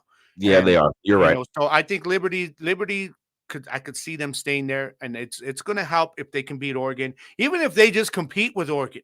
What they cannot afford to do though is get blown out by Oregon. Because Right. then everybody's going to say, see, Conference USA, Liberty, take your ass back down there to the slums. New You don't Mexico belong. State as well. Yeah. New Mexico State as well has put themselves back on the map. Yeah, NMSU has to get it done against Fresno, against the Bulldogs in the New Mexico Bowl. They're all set up to make Conference USA shine in that bowl game because it's here in our backyard. That we can travel, everything. So they got to handle business. Liberty does. So they'll be going to 12 teams, getting Delaware there. But also, what do you think about give me your thoughts, bro, on some of the other conferences, the way the alignment is going to change everything, and maybe some of the new rivalries that you could see coming up? Of course, the SEC is going to be crazy, but the Big Ten, I'm interested in the Big Ten. Washington, USC, Oregon, all these teams coming to the Big Ten. It's going to be so different when you've got Ohio State going up against Oregon in a regular season matchup. You got Michigan going up against USC and like it's about to be crazy, the rivalries that are about to start in the Big Ten. We thinking Texas and Oklahoma going to the SEC is going to be huge, and how the SEC is getting bigger, or whatever. The Big Ten is right there. Literally, the Big Ten is right there, and with all these teams coming from the Big Ten or from the Pac-12 to the Big Ten, and even those some of those teams who's left the Pac-12 and are going to the Big 12, like the Big 12, the Big Ten, and SEC next season are going to be crazy when it comes to these games. Like the scheduling is going to be something like we've never seen before because we're not used to these teams being in these conferences. So it's going to be a whole new look. I'm excited. Bro, am I wrong? Am I wrong in what I've seen that there's going to be 16 teams in the SEC? Damn. And they're not losing, they're having no departures, only additions. They're right at 14 right now. Yeah. They're gaining Texas and Oklahoma next season. Well, the ACC too. The ACC is growing. Man, I mean, you're going to see Notre Dame. I don't know, Ignacio. I don't know. I don't know. Yeah, I don't know about that either. Yeah, I think there's more of an opportunity for them to go to Mountain West. But I don't think any of those teams are leaving. I don't think any of those teams are going to leave. I don't think Oregon State, Washington State, Cal, or Stanford are going to leave. I don't think they're going to leave the Pac-4 now. Well, Cal is leaving, but not till next season. Oh yeah. They have one more season. They're going to be stuck with Oregon State and Washington State if they don't do something, man. That's the thing. If they don't add more teams and make it a Pac-12 again, then that conference is just going to diminish all the way, and they're going to have to move a season early. And I'm telling you, I would think that the Mountain West would be the next logical one. If the Pac-12 dissolves, you're looking at Oregon State and Washington State. Pac-12, I mean, Mountain West is the one that they're going to say, okay, this is a stronger conference. If you're looking at Conference USA, I'm like, no, we're going to Mountain West because that's where we're going to get a better opportunity. Because you got to imagine the teams there. You know what I mean? Yeah. TCU left the Mountain West. Mountain West might be kicking out the Lobos if it weren't for how good their basketball team, New Mexico, UNM. Now, if they got to make some room for like Oregon State or something like that, they're like, all right, Lobos, get out of here. Even if they're not going to make no room, even if they just want to add them, they could do it. Yeah, because they've got 11 teams going in for the Mountain West next year, and that could still grow. They need a 12 team. They need, you know what I mean? Yeah. And I think it's going to be to the point where if you don't have 10 or 14 or more teams in your league, you're not going to have these separate divisions. Yeah. It's just going to be the best team, the best two teams in the conference will play each other in the conference championship from now on. So there's a lot of things. The only way any of these teams really, Brother Ignacio, any of these teams consider going there is if Liberty wins and Conference USA is at a higher standing next year, which is possible, but it would have to be more appealing for them in that sense. Exactly. Okay, so I guess that's what we're trying to say. Exactly. So there you go, Hit. So that's a lot of what we got thinking is going on. After the NFL ends, do you want the big heads, which we know they won't, to look into these calls by the refs? Oh yeah, we all want it. We all want it, but yeah. It's a waste of time to even want it because we know it's not going to happen. It's a sports entertainment company for a reason, and that's just what it is. Yeah, honestly, we all want it, but it's not going to happen because if the NFL has not addressed the amount of hate the officiating has gotten all season through social media, through the television, when you've got like Romo and all these guys on TV calling out the refs. And the NFL's just deaf and blind to all of it. They know. You even got Dean Blandino in there helping them make these bad calls. Yeah, it's not a good look at all. Yeah, so as much as we want it to be addressed, it's not going to happen. Right.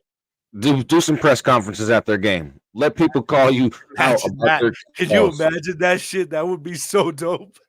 Bro. See the ref up there sweating and shit. Hold on. Would you ask me again? Yeah. What I saw at the time, I didn't see that horse collar, even though I was standing right in front of it. I didn't see it. I didn't see it. I think I was So just caught up in the intentional game. grounding. Yeah. I turned back around to catch the intentional grounding. No, I get Yeah. out of here, bro. Yeah. Question 4, and our last one that we have for today before we get into the topic of the week in the show. But what do you think this new spring league's biggest hurdle is? Let's skip all the BS and just talk teams and games. I'm glad you asked this question. I think the biggest challenge we have coming up. What's going on, Rig? Welcome in, bro. You came in at the perfect time. Yeah. What up, Rick? The biggest challenge, I don't know, Gabe. There's a lot of challenges, but the biggest one, I gave you mine right off the bat is fans. Keeping the fans you got and not losing them while still trying to build it. yeah, And everything goes on the field. That's what the fans give a damn about. Is what's on the field. fan engagement and marketing. I yeah. agree with that as well. I Yeah. also think that it starts off with the amount of teams that they announce. Well, and that goes back to fans because what happens? Okay, fan engagement. Let's run with that. Fan engagement. What do you need to have fan engagement? You need fans, obviously. When you cut, if you decide to cut the teams in half that we were watching in spring football, you're cutting your fan engagement in half, and you're already losing fans before you even step on the damn field with a new league. You know what I mean? How the hell are you going to lose fans? So I don't know, and I'm not going to get into the whole rumors of what we still have nothing official on the amount of teams, but I'm just saying. That fan engagement has to be there. You have to have the fans there. You have to have the teams there to have the fans. So yes, fan engagement is a big thing. And you marketing though, you're not going to gain new fans if you're losing fans. So you have to make sure you're keeping your fan engagement, and then you build the marketing off of that because you have people already talking about it. You know, other people are like, okay, yeah, exactly. Yeah, and like, yeah, everybody's has this big issue with the two Houston teams. I understand, trust me, but you guys aren't the only ones. I have a whole team in Vegas. We've been up here for a year, and we may not have a chance to be around anymore because they didn't do their job. Yeah, marketing, or they didn't do their job with fan engagement and marketing. How about Seattle in the XFL? They had a strong fan base this year, strong team, and now all of a sudden they're being rumored to be out. Come on, now, that's not how you want to start a new league, man. Like a merger. This is the thing, Arlington. This is what kills me about them saying we're going to merge the leagues but cut teams. That's not merging. Let's be real. Let's be real. Yeah, that's not merging. Maybe on paper it's a business merger, but that's as far as AFL, the Arena Football League, just merged with another league. They didn't take away no teams. All the teams are going to be in this merged league. So when I sit here and hear everybody say, "Oh, well, the league's merging," but there's a possibility they may cut some teams, then it's not a real merge. Yeah, it's a business merge, but it's not a league-wide merge. You're not sitting here saying, "Well, we're merging the league and all teams are safe." Yeah, all you basically did was bought out one league, consumed them, and you just rebranded another league. That's it. So basically, you're one less. It's half the spring football that we were getting. That's not good. That's not good for fans. It's not good for anything like that. Like he's talking about, if they would plan to bring those cities back. Well, you know what you got to do to have that. That's a long-term plan. In order to do that, you got to be successful in your first couple seasons. And when you're already losing and alienating half of the spring football fan base, you're already going backwards before you even had a chance to put a product on the field. This first season is key. This first season is key. It really, really is. Because if they mess up, hell, this announcement of how many teams is going to be is key. Because if you sit here and tell people that you're merging the leagues, but it's only going to be 8 teams, then what the hell y'all merge for? Bye-bye trust. Bye-bye trust and bye-bye spring football ever. Yeah. Like, what was the point of merging if you're only going to have 8 teams? It makes no logical business sense. Mm-mm. Let's talk about it from a business standpoint. It makes no logical business sense to sit here and say these two companies or these two football leagues have merged together. Now, each league, you guys know, only had 8 teams. But with this new merged league, guess what? You're going to have 8 teams. What Yeah. the hell? What was the point of the merge then? Yeah. What was the point to say, oh, well, Like in you said, 4 it's more not gonna years, work. then we'll have a 16-team league? Ain't nobody finna wait around 4 years. No, it Ain't won't nobody last that finna long. wait around 4 years for spring It won't football, last man. that long, bro. This It's is like what I Rick said in his comment earlier. The biggest challenge is earning our trust back. If you fail this year, you fail this, there's no more trust, and nobody will be able to come after you in years from now and restart a spring league because nobody's going to be interested anymore. We're going to say, no, we don't trust spring football because it continues to fail us year in and year out when they've done it. Remember last year, Jersey? Last year, we were hyped, right? We were hyped. So when Yep. you're starting something new, if you're trying to gain that, like the biggest marketing thing that you need is hype. People Yep. excited, curious, excited. Well, they're already on the back. They're already on the other side of that right now, on the opposite end, because they've lost the trust of those of us who were hyped. Yep. You know what I mean? So how you gonna build hype when you're already losing fans, man? No, that's Exactly. not. You need hype in order for this thing to take off. You need it. And right now, I don't know. If it This ain't is why I 16 keep teams, telling bro, I ain't very hyped. That's all I'm saying. this is why I keep telling everybody.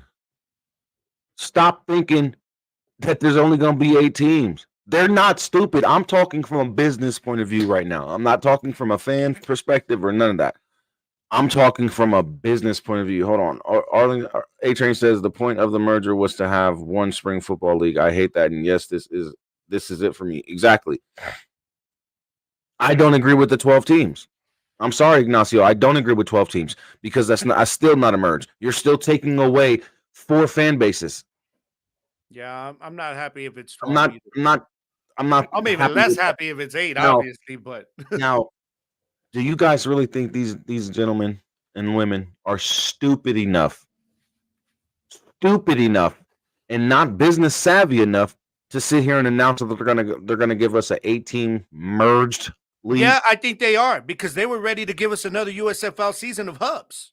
So yeah, I think they Because are it worked stupid for enough to them. do that. Because it worked for them. No. But they were going to do it a third season when they knew everybody was Because it saying we're going to works for stop. them. But everybody was already saying we're going to stop watching. If y'all, hell, I was okay with it, and I even told y'all if they do it a third season, I'm not watching USFL no more.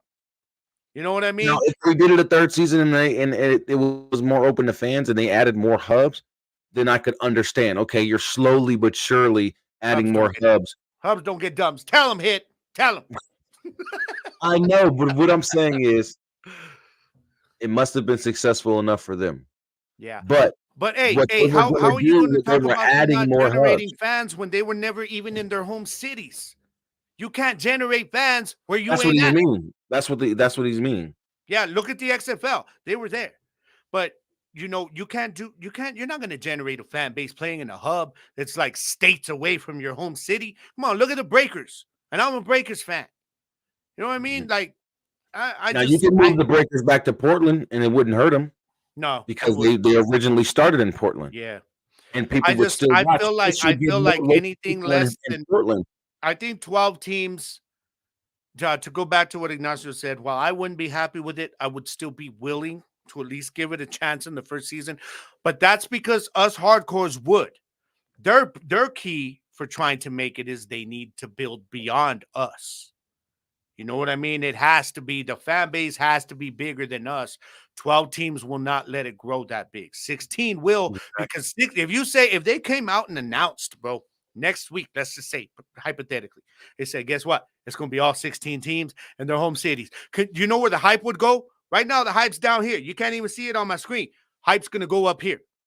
And that is when people would be like, okay, y'all played us for a minute. Let us speculate, but okay, I'm excited again. I'm excited. This 12 is teams what won't get look that at that. excited, though. Look at that. I agree wholeheartedly. I think it's a marketing tool. we're going to sit here and make y'all think that you're only going to get 8 teams.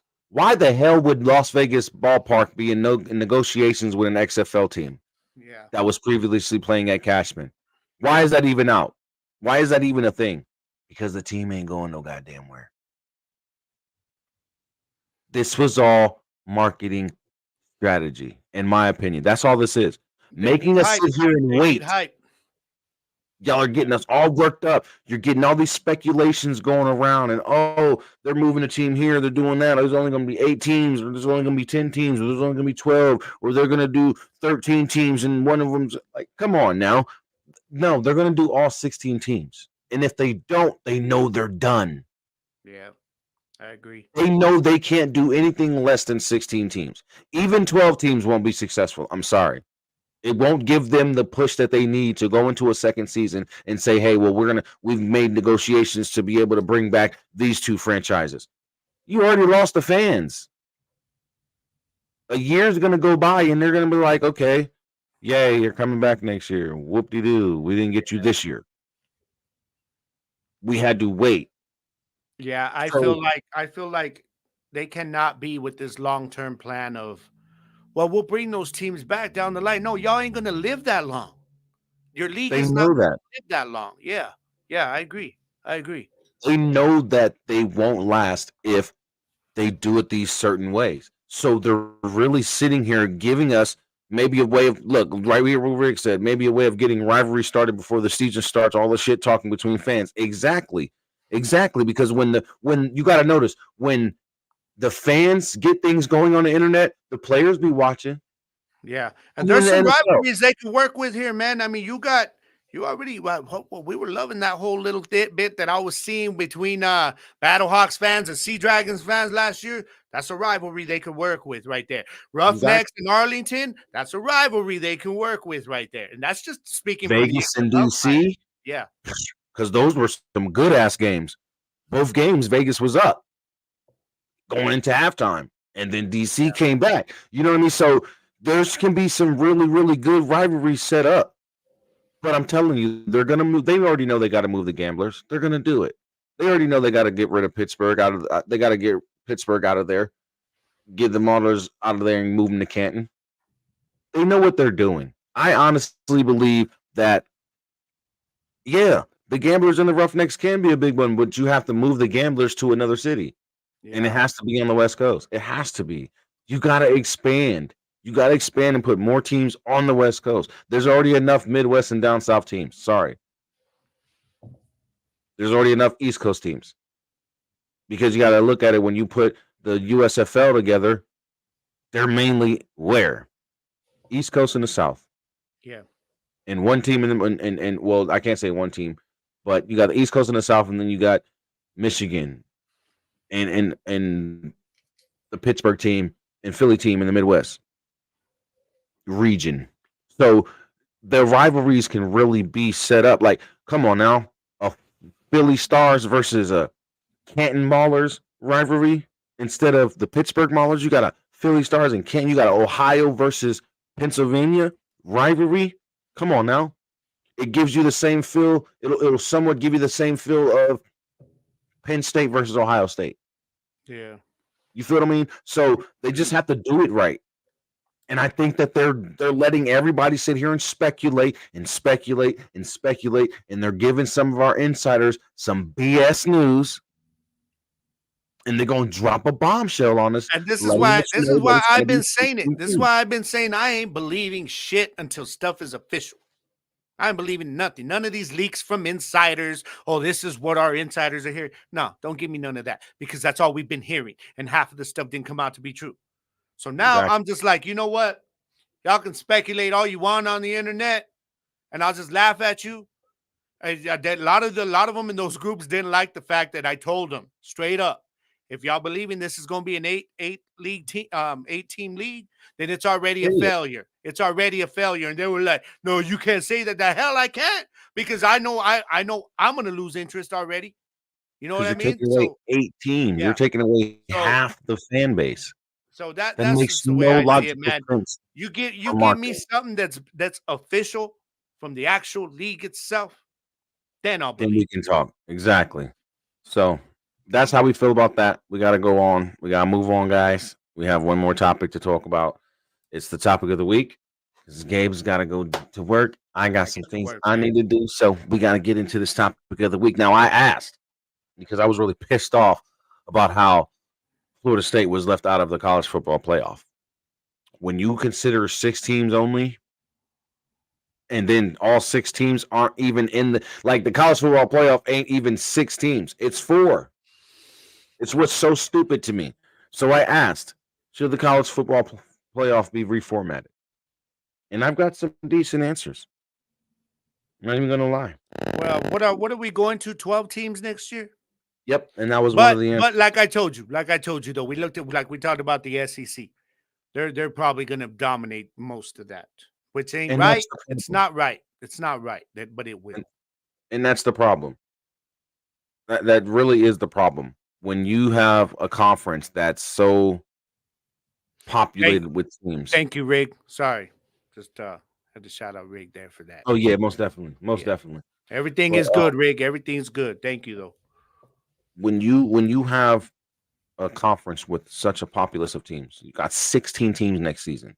Starting next season, is 16 teams. So as they're moving the college playoff and expanding it to 12 teams, what is that going to really entail? Come on now. Are those 12 teams all going to play in an actual playoff format? Or are we just saying these 12 teams are in, but these 6 teams are going to play each other? Or these 8 teams are going to, how are they going to do? Are they going to do the same BS they're doing right now, where there's 6 teams and not 4, you know what I mean? But only 4 is actually playing each other and having an opportunity to win a national championship? This makes no sense. Exactly. This is what I've always wanted ever since BCS. The problem with this is the amount of conferences there is. I like where that thinking is going. Well, how do you realize how long your playoff format's going to have to go? A whole month. Mm-hmm. Look at the month of December. What happens in the month of December in college football? Not a lot. No. You got the Army and Navy game ready today. For the bowl games. Exactly. You got an Army and Navy game today. That's it. Yeah. Next week we have no football, no college football. The week after is when the bowl game starts. So this whole process. Okay, but let me ask you something though. What happens when you've got, let's say, 2 teams that maybe didn't win their conference championship because their conference was so good that they deserve to be in the playoff, and because of that thinking right there, they don't get in? Then you have people complaining because they're like, well, yeah, but they didn't lose until the conference championship. They were unbeaten until then, and they were left out. See, that's where it all gets really muddy. No, it won't get muddy. Oh, it won't with the NCAA because of the money. But this is the thing. So what? That's not our problem. Look how college basketball does it. You lose, you go home. Yeah. But see, the problem is the college basketball starts with 64 teams, though. So but I'm just saying, okay, but 65. No, every single team in college basketball has a chance to make that tournament at the end of the season. The problem is you can't replicate that exact format. Then replicate FCS. That's a good idea. That is a good idea. Replicate FCS. Have the FBS use the FCS format. 24 teams. Yeah, yeah. That one is. How hard is that? Yeah, because even you brought up college basketball, and even they do it where you get your conference champions, you get your automatic bid, and then the other half of the field is teams that get selected to by their record. Yeah, but it's by their record. They're not going off of, how good do they play against this team and how many wins they have. No. How many wins do they have versus losses? Yeah. And you get picked off that. That's why teams who were underdog, who were the Cinderella story teams, get that opportunity because they have a good winning record for that season. They have a lot more wins than they have losses for that current season.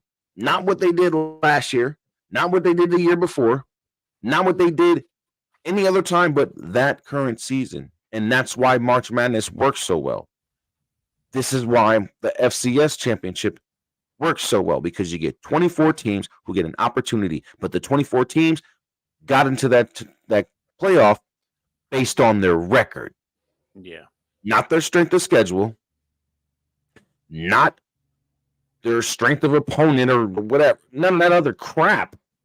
None of that. And that brings me to the other post from That's a Bottom good Line point. That's a Five. good point, Rick. Wow, a good point, Rick. We're talking about 11 different conferences, whereas you're looking at NCAA, which is like what 20, 24, something like that. So Okay, 11 different conferences. I You think add it another could conference. happen though. They could come up. I guess the bottom line is they could come up with something better, but they Yeah, won't, because you know why? The bowl system for them makes too much money. They're gonna be like, oh, yeah, okay, you know what? We'll just add another bowl game so that this team can get in and let their people travel and bring some money. That's the problem, man. Is NCAA now? It's not about the players. It's not about the student athlete. Nah, it's about that money. it's It's not a even about business. the game anymore. Mm-mm. College football is a business, Yeah. strictly a business. College basketball, not so much. But college That's why I football, love, and that's it's a why business. March Madness is my favorite sporting event of the year, because the little guy always has a chance.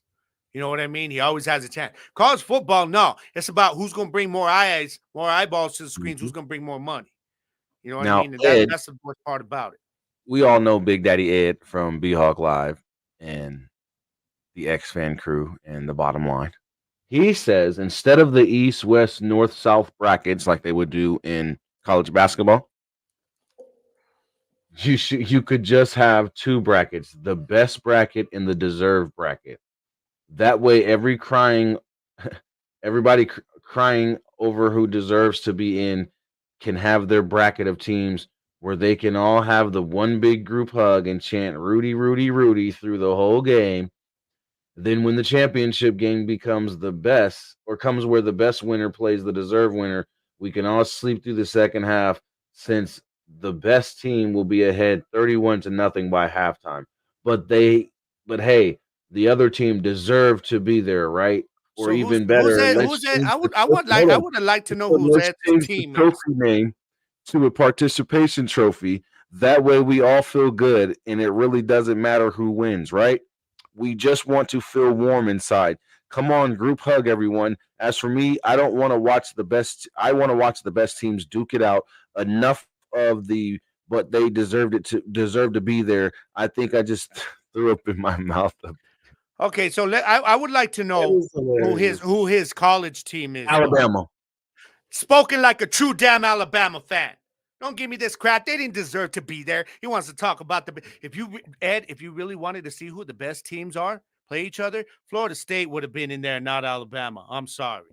So don't give me that crap. I just threw up in I my would mouth a rather little bit. see four undefeated teams who win in four different power conferences. Four. Whether we want to look at ACC as a Power Five conference or not, they're considered a Power Five conference, and they won undefeated. They went undefeated and won the conference championship with a third string quarterback. Third string. Yeah. It doesn't have to be the prettiest win.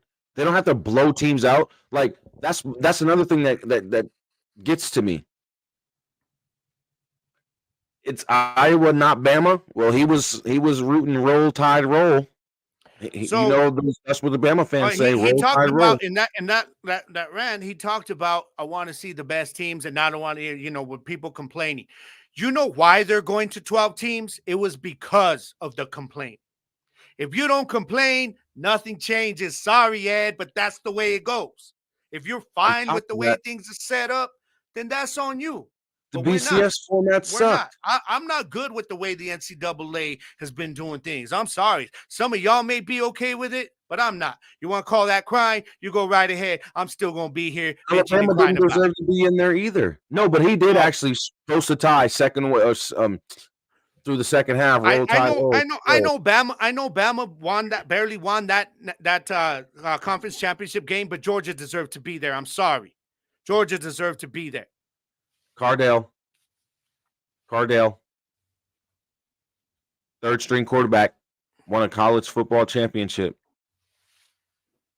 Ohio State. I remember. Man, I feel bad for Florida State. His first name was this year, man. Cardell.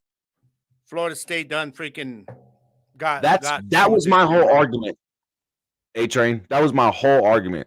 No SEC team should have been in the college football playoff. I disagree with that. I'm sorry, for as long as Georgia went after back-to-back championships without losing a game, and they lose by 3. They lose by 3, and you're gonna tell me they didn't deserve to be one of the best teams? No. When they were the top team all damn season? No, they didn't lose that top spot all regular season. Don't tell me they did.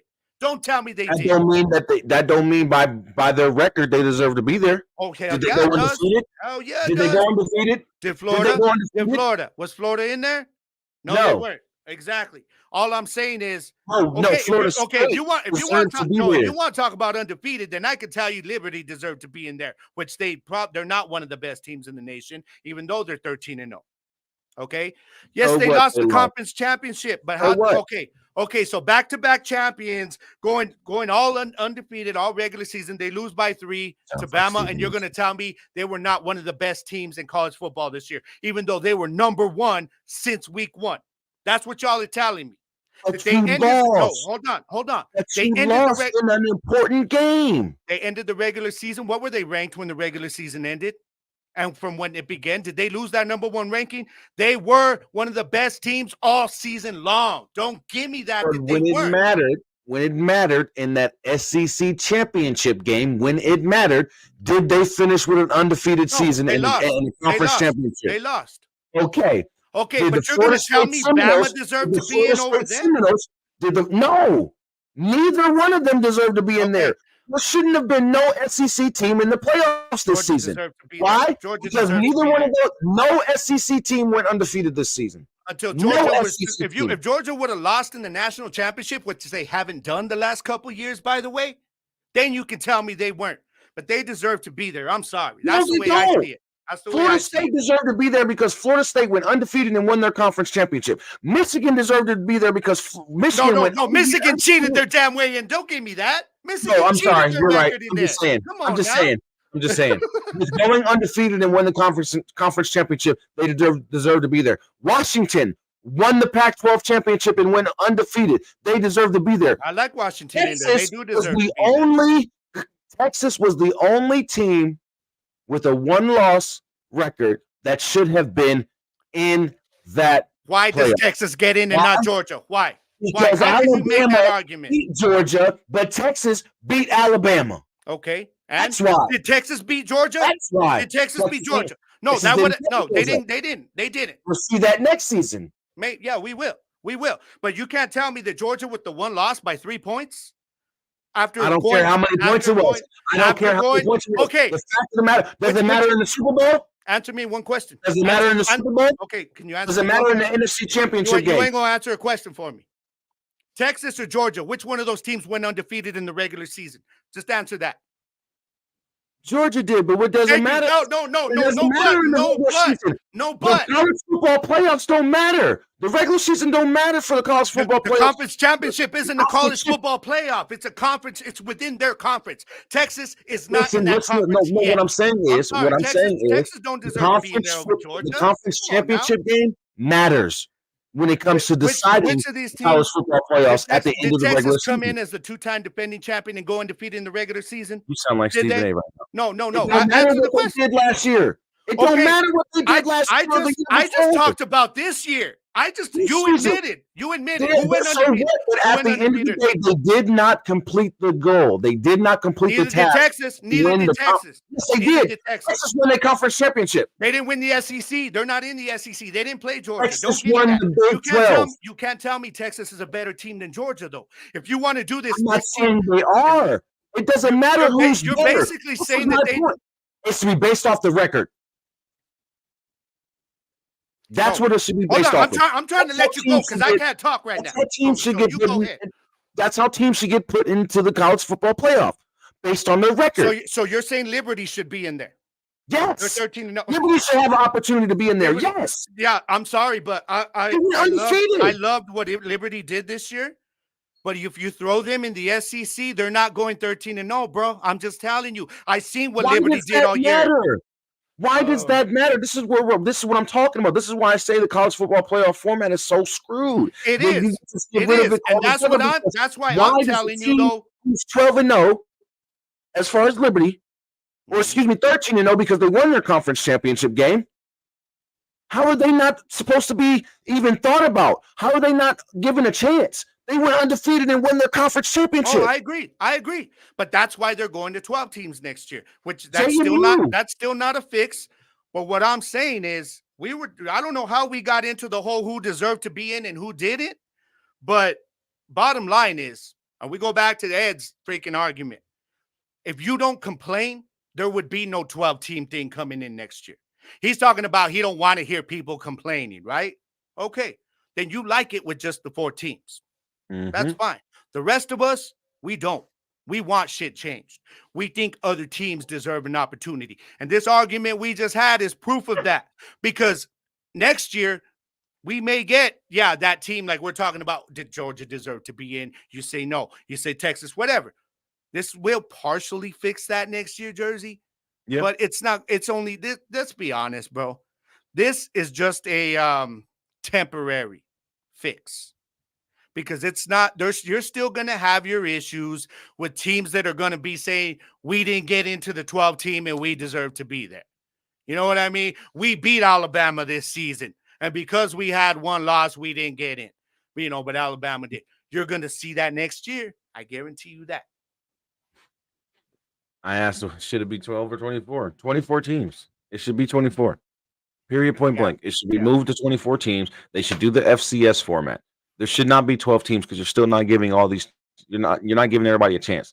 If you move it to 24 teams, now every single team in college football has an opportunity to compete for a national championship. Yeah. Why? Because it don't matter if you're a conference champion or not. If you're in that because of your record, if you're in that tournament because of your record, or hell, just the top 24 teams in the AP poll. You know what I mean? You do the top 24 teams in the AP poll, and that's your playoff. If you finish in the top 24, sorry, team number 25, but you ain't make it. You on the outside looking in, but you had an opportunity because you could have won more games. That's what it comes down to, winning games. If you go into the season and you win games, that's what it should come down to. It shouldn't come down to your strength of schedule or none of that other BS. That's all I'm saying. We will end this on one thing that we will agree on, bro, because we ain't going out on a disagreement today. All right? I was gone 3 weeks. Me and my dog right here, don't make no mistake about it. We may debate, but it's all love.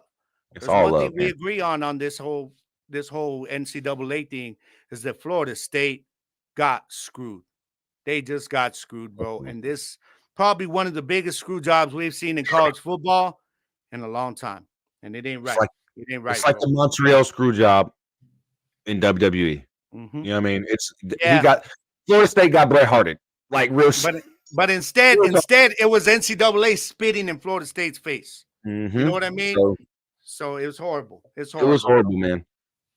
And I just think that changing it to 24 teams will make it better. 12 is not enough. 12 is not enough because it's still unfair.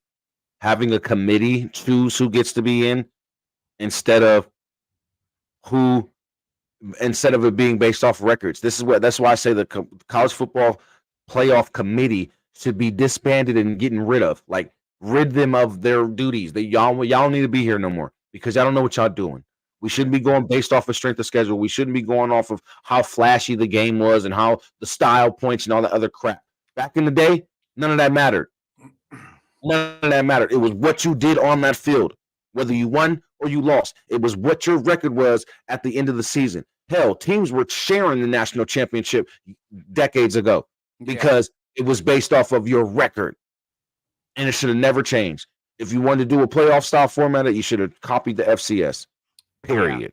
Yeah. But Yep. And they are like, just to end this, like A says, NCAA doesn't want that to happen, though, Ignacio. And he's talking about, my brother talked about it won't be proven unless it happens.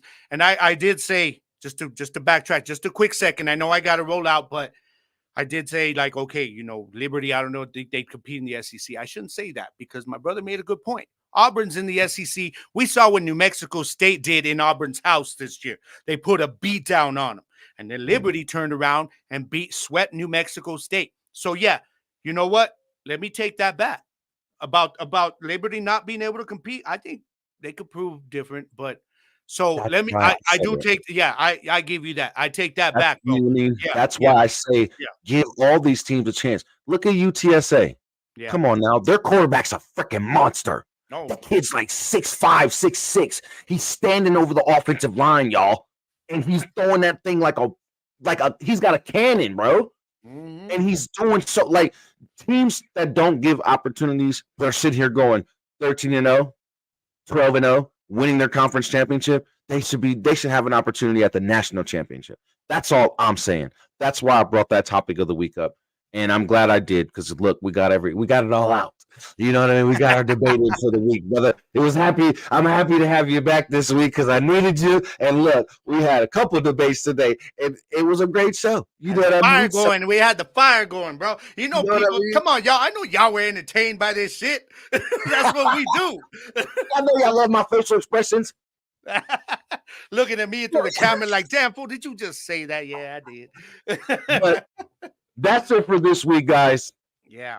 If you have any fan mail that you'd like to send in, please do so. Now you see that, y'all, it's a lot more you guys each week coming in, and I really appreciate it. But send us some fan mail questions. Send them over here. My boy Hit keeps us going, but we need more. We need more. We need some new fans to start asking some football questions for us. So send your fan mail questions to the Gridiron Podcast at gmail.com, and we'll get them up here for you guys every week. Also, go follow Gabe and Gridiron Nation podcast. Make sure you follow them on all social media platforms so you can get all the information you need to follow them everywhere else, like Spotify and all your audio listeners. New episode is up, guys, on Spotify, iHeart, wherever you get your audio podcast. Episode 82 is up, man. I talk about my head coaching candidates right now for Coach of the Year, so go and check it out, all right? Word up. Appreciate you guys. Also, appreciate every one of you guys. You can send your fan mail questions for Gridiron Nation podcast to gridironnationpodcast@gmail.com as well. And as always, Gabe's going to take us home with, just something for you guys to use this weekend, use next week, and for the rest of your life, man. So y'all know what time of year it is, man. It's the holidays, whether it's Christmas that you observe or Hanukkah or whatever it is, man. It's nothing but love and respect for each and every one of you. But, it's a stressful time of year, guys. We all know this, whether it's like with me working in retail, whether you got stuff going on with your family, this time of year can just be stressful for all of us, man, in whatever capacity it is. So I just want to tell you guys, man, just to make sure that you continue just rolling through every single day. Life's throwing its shots at you. I get that. We get it every day. Hell, I had life throwing punches at me last week. Flow right around it, man. That's all you got to do. Adapt to that shit. Just flow right around it. Because in the words of the great Bruce Lee, all y'all got to do is be water, my friends. You already know, this is the Gridiron Podcast. I'm Jersey the King. He's Double G, Gabe Garcia. We'll see you guys next week. Thank you all for watching, man. Have a great weekend, y'all. One love, guys.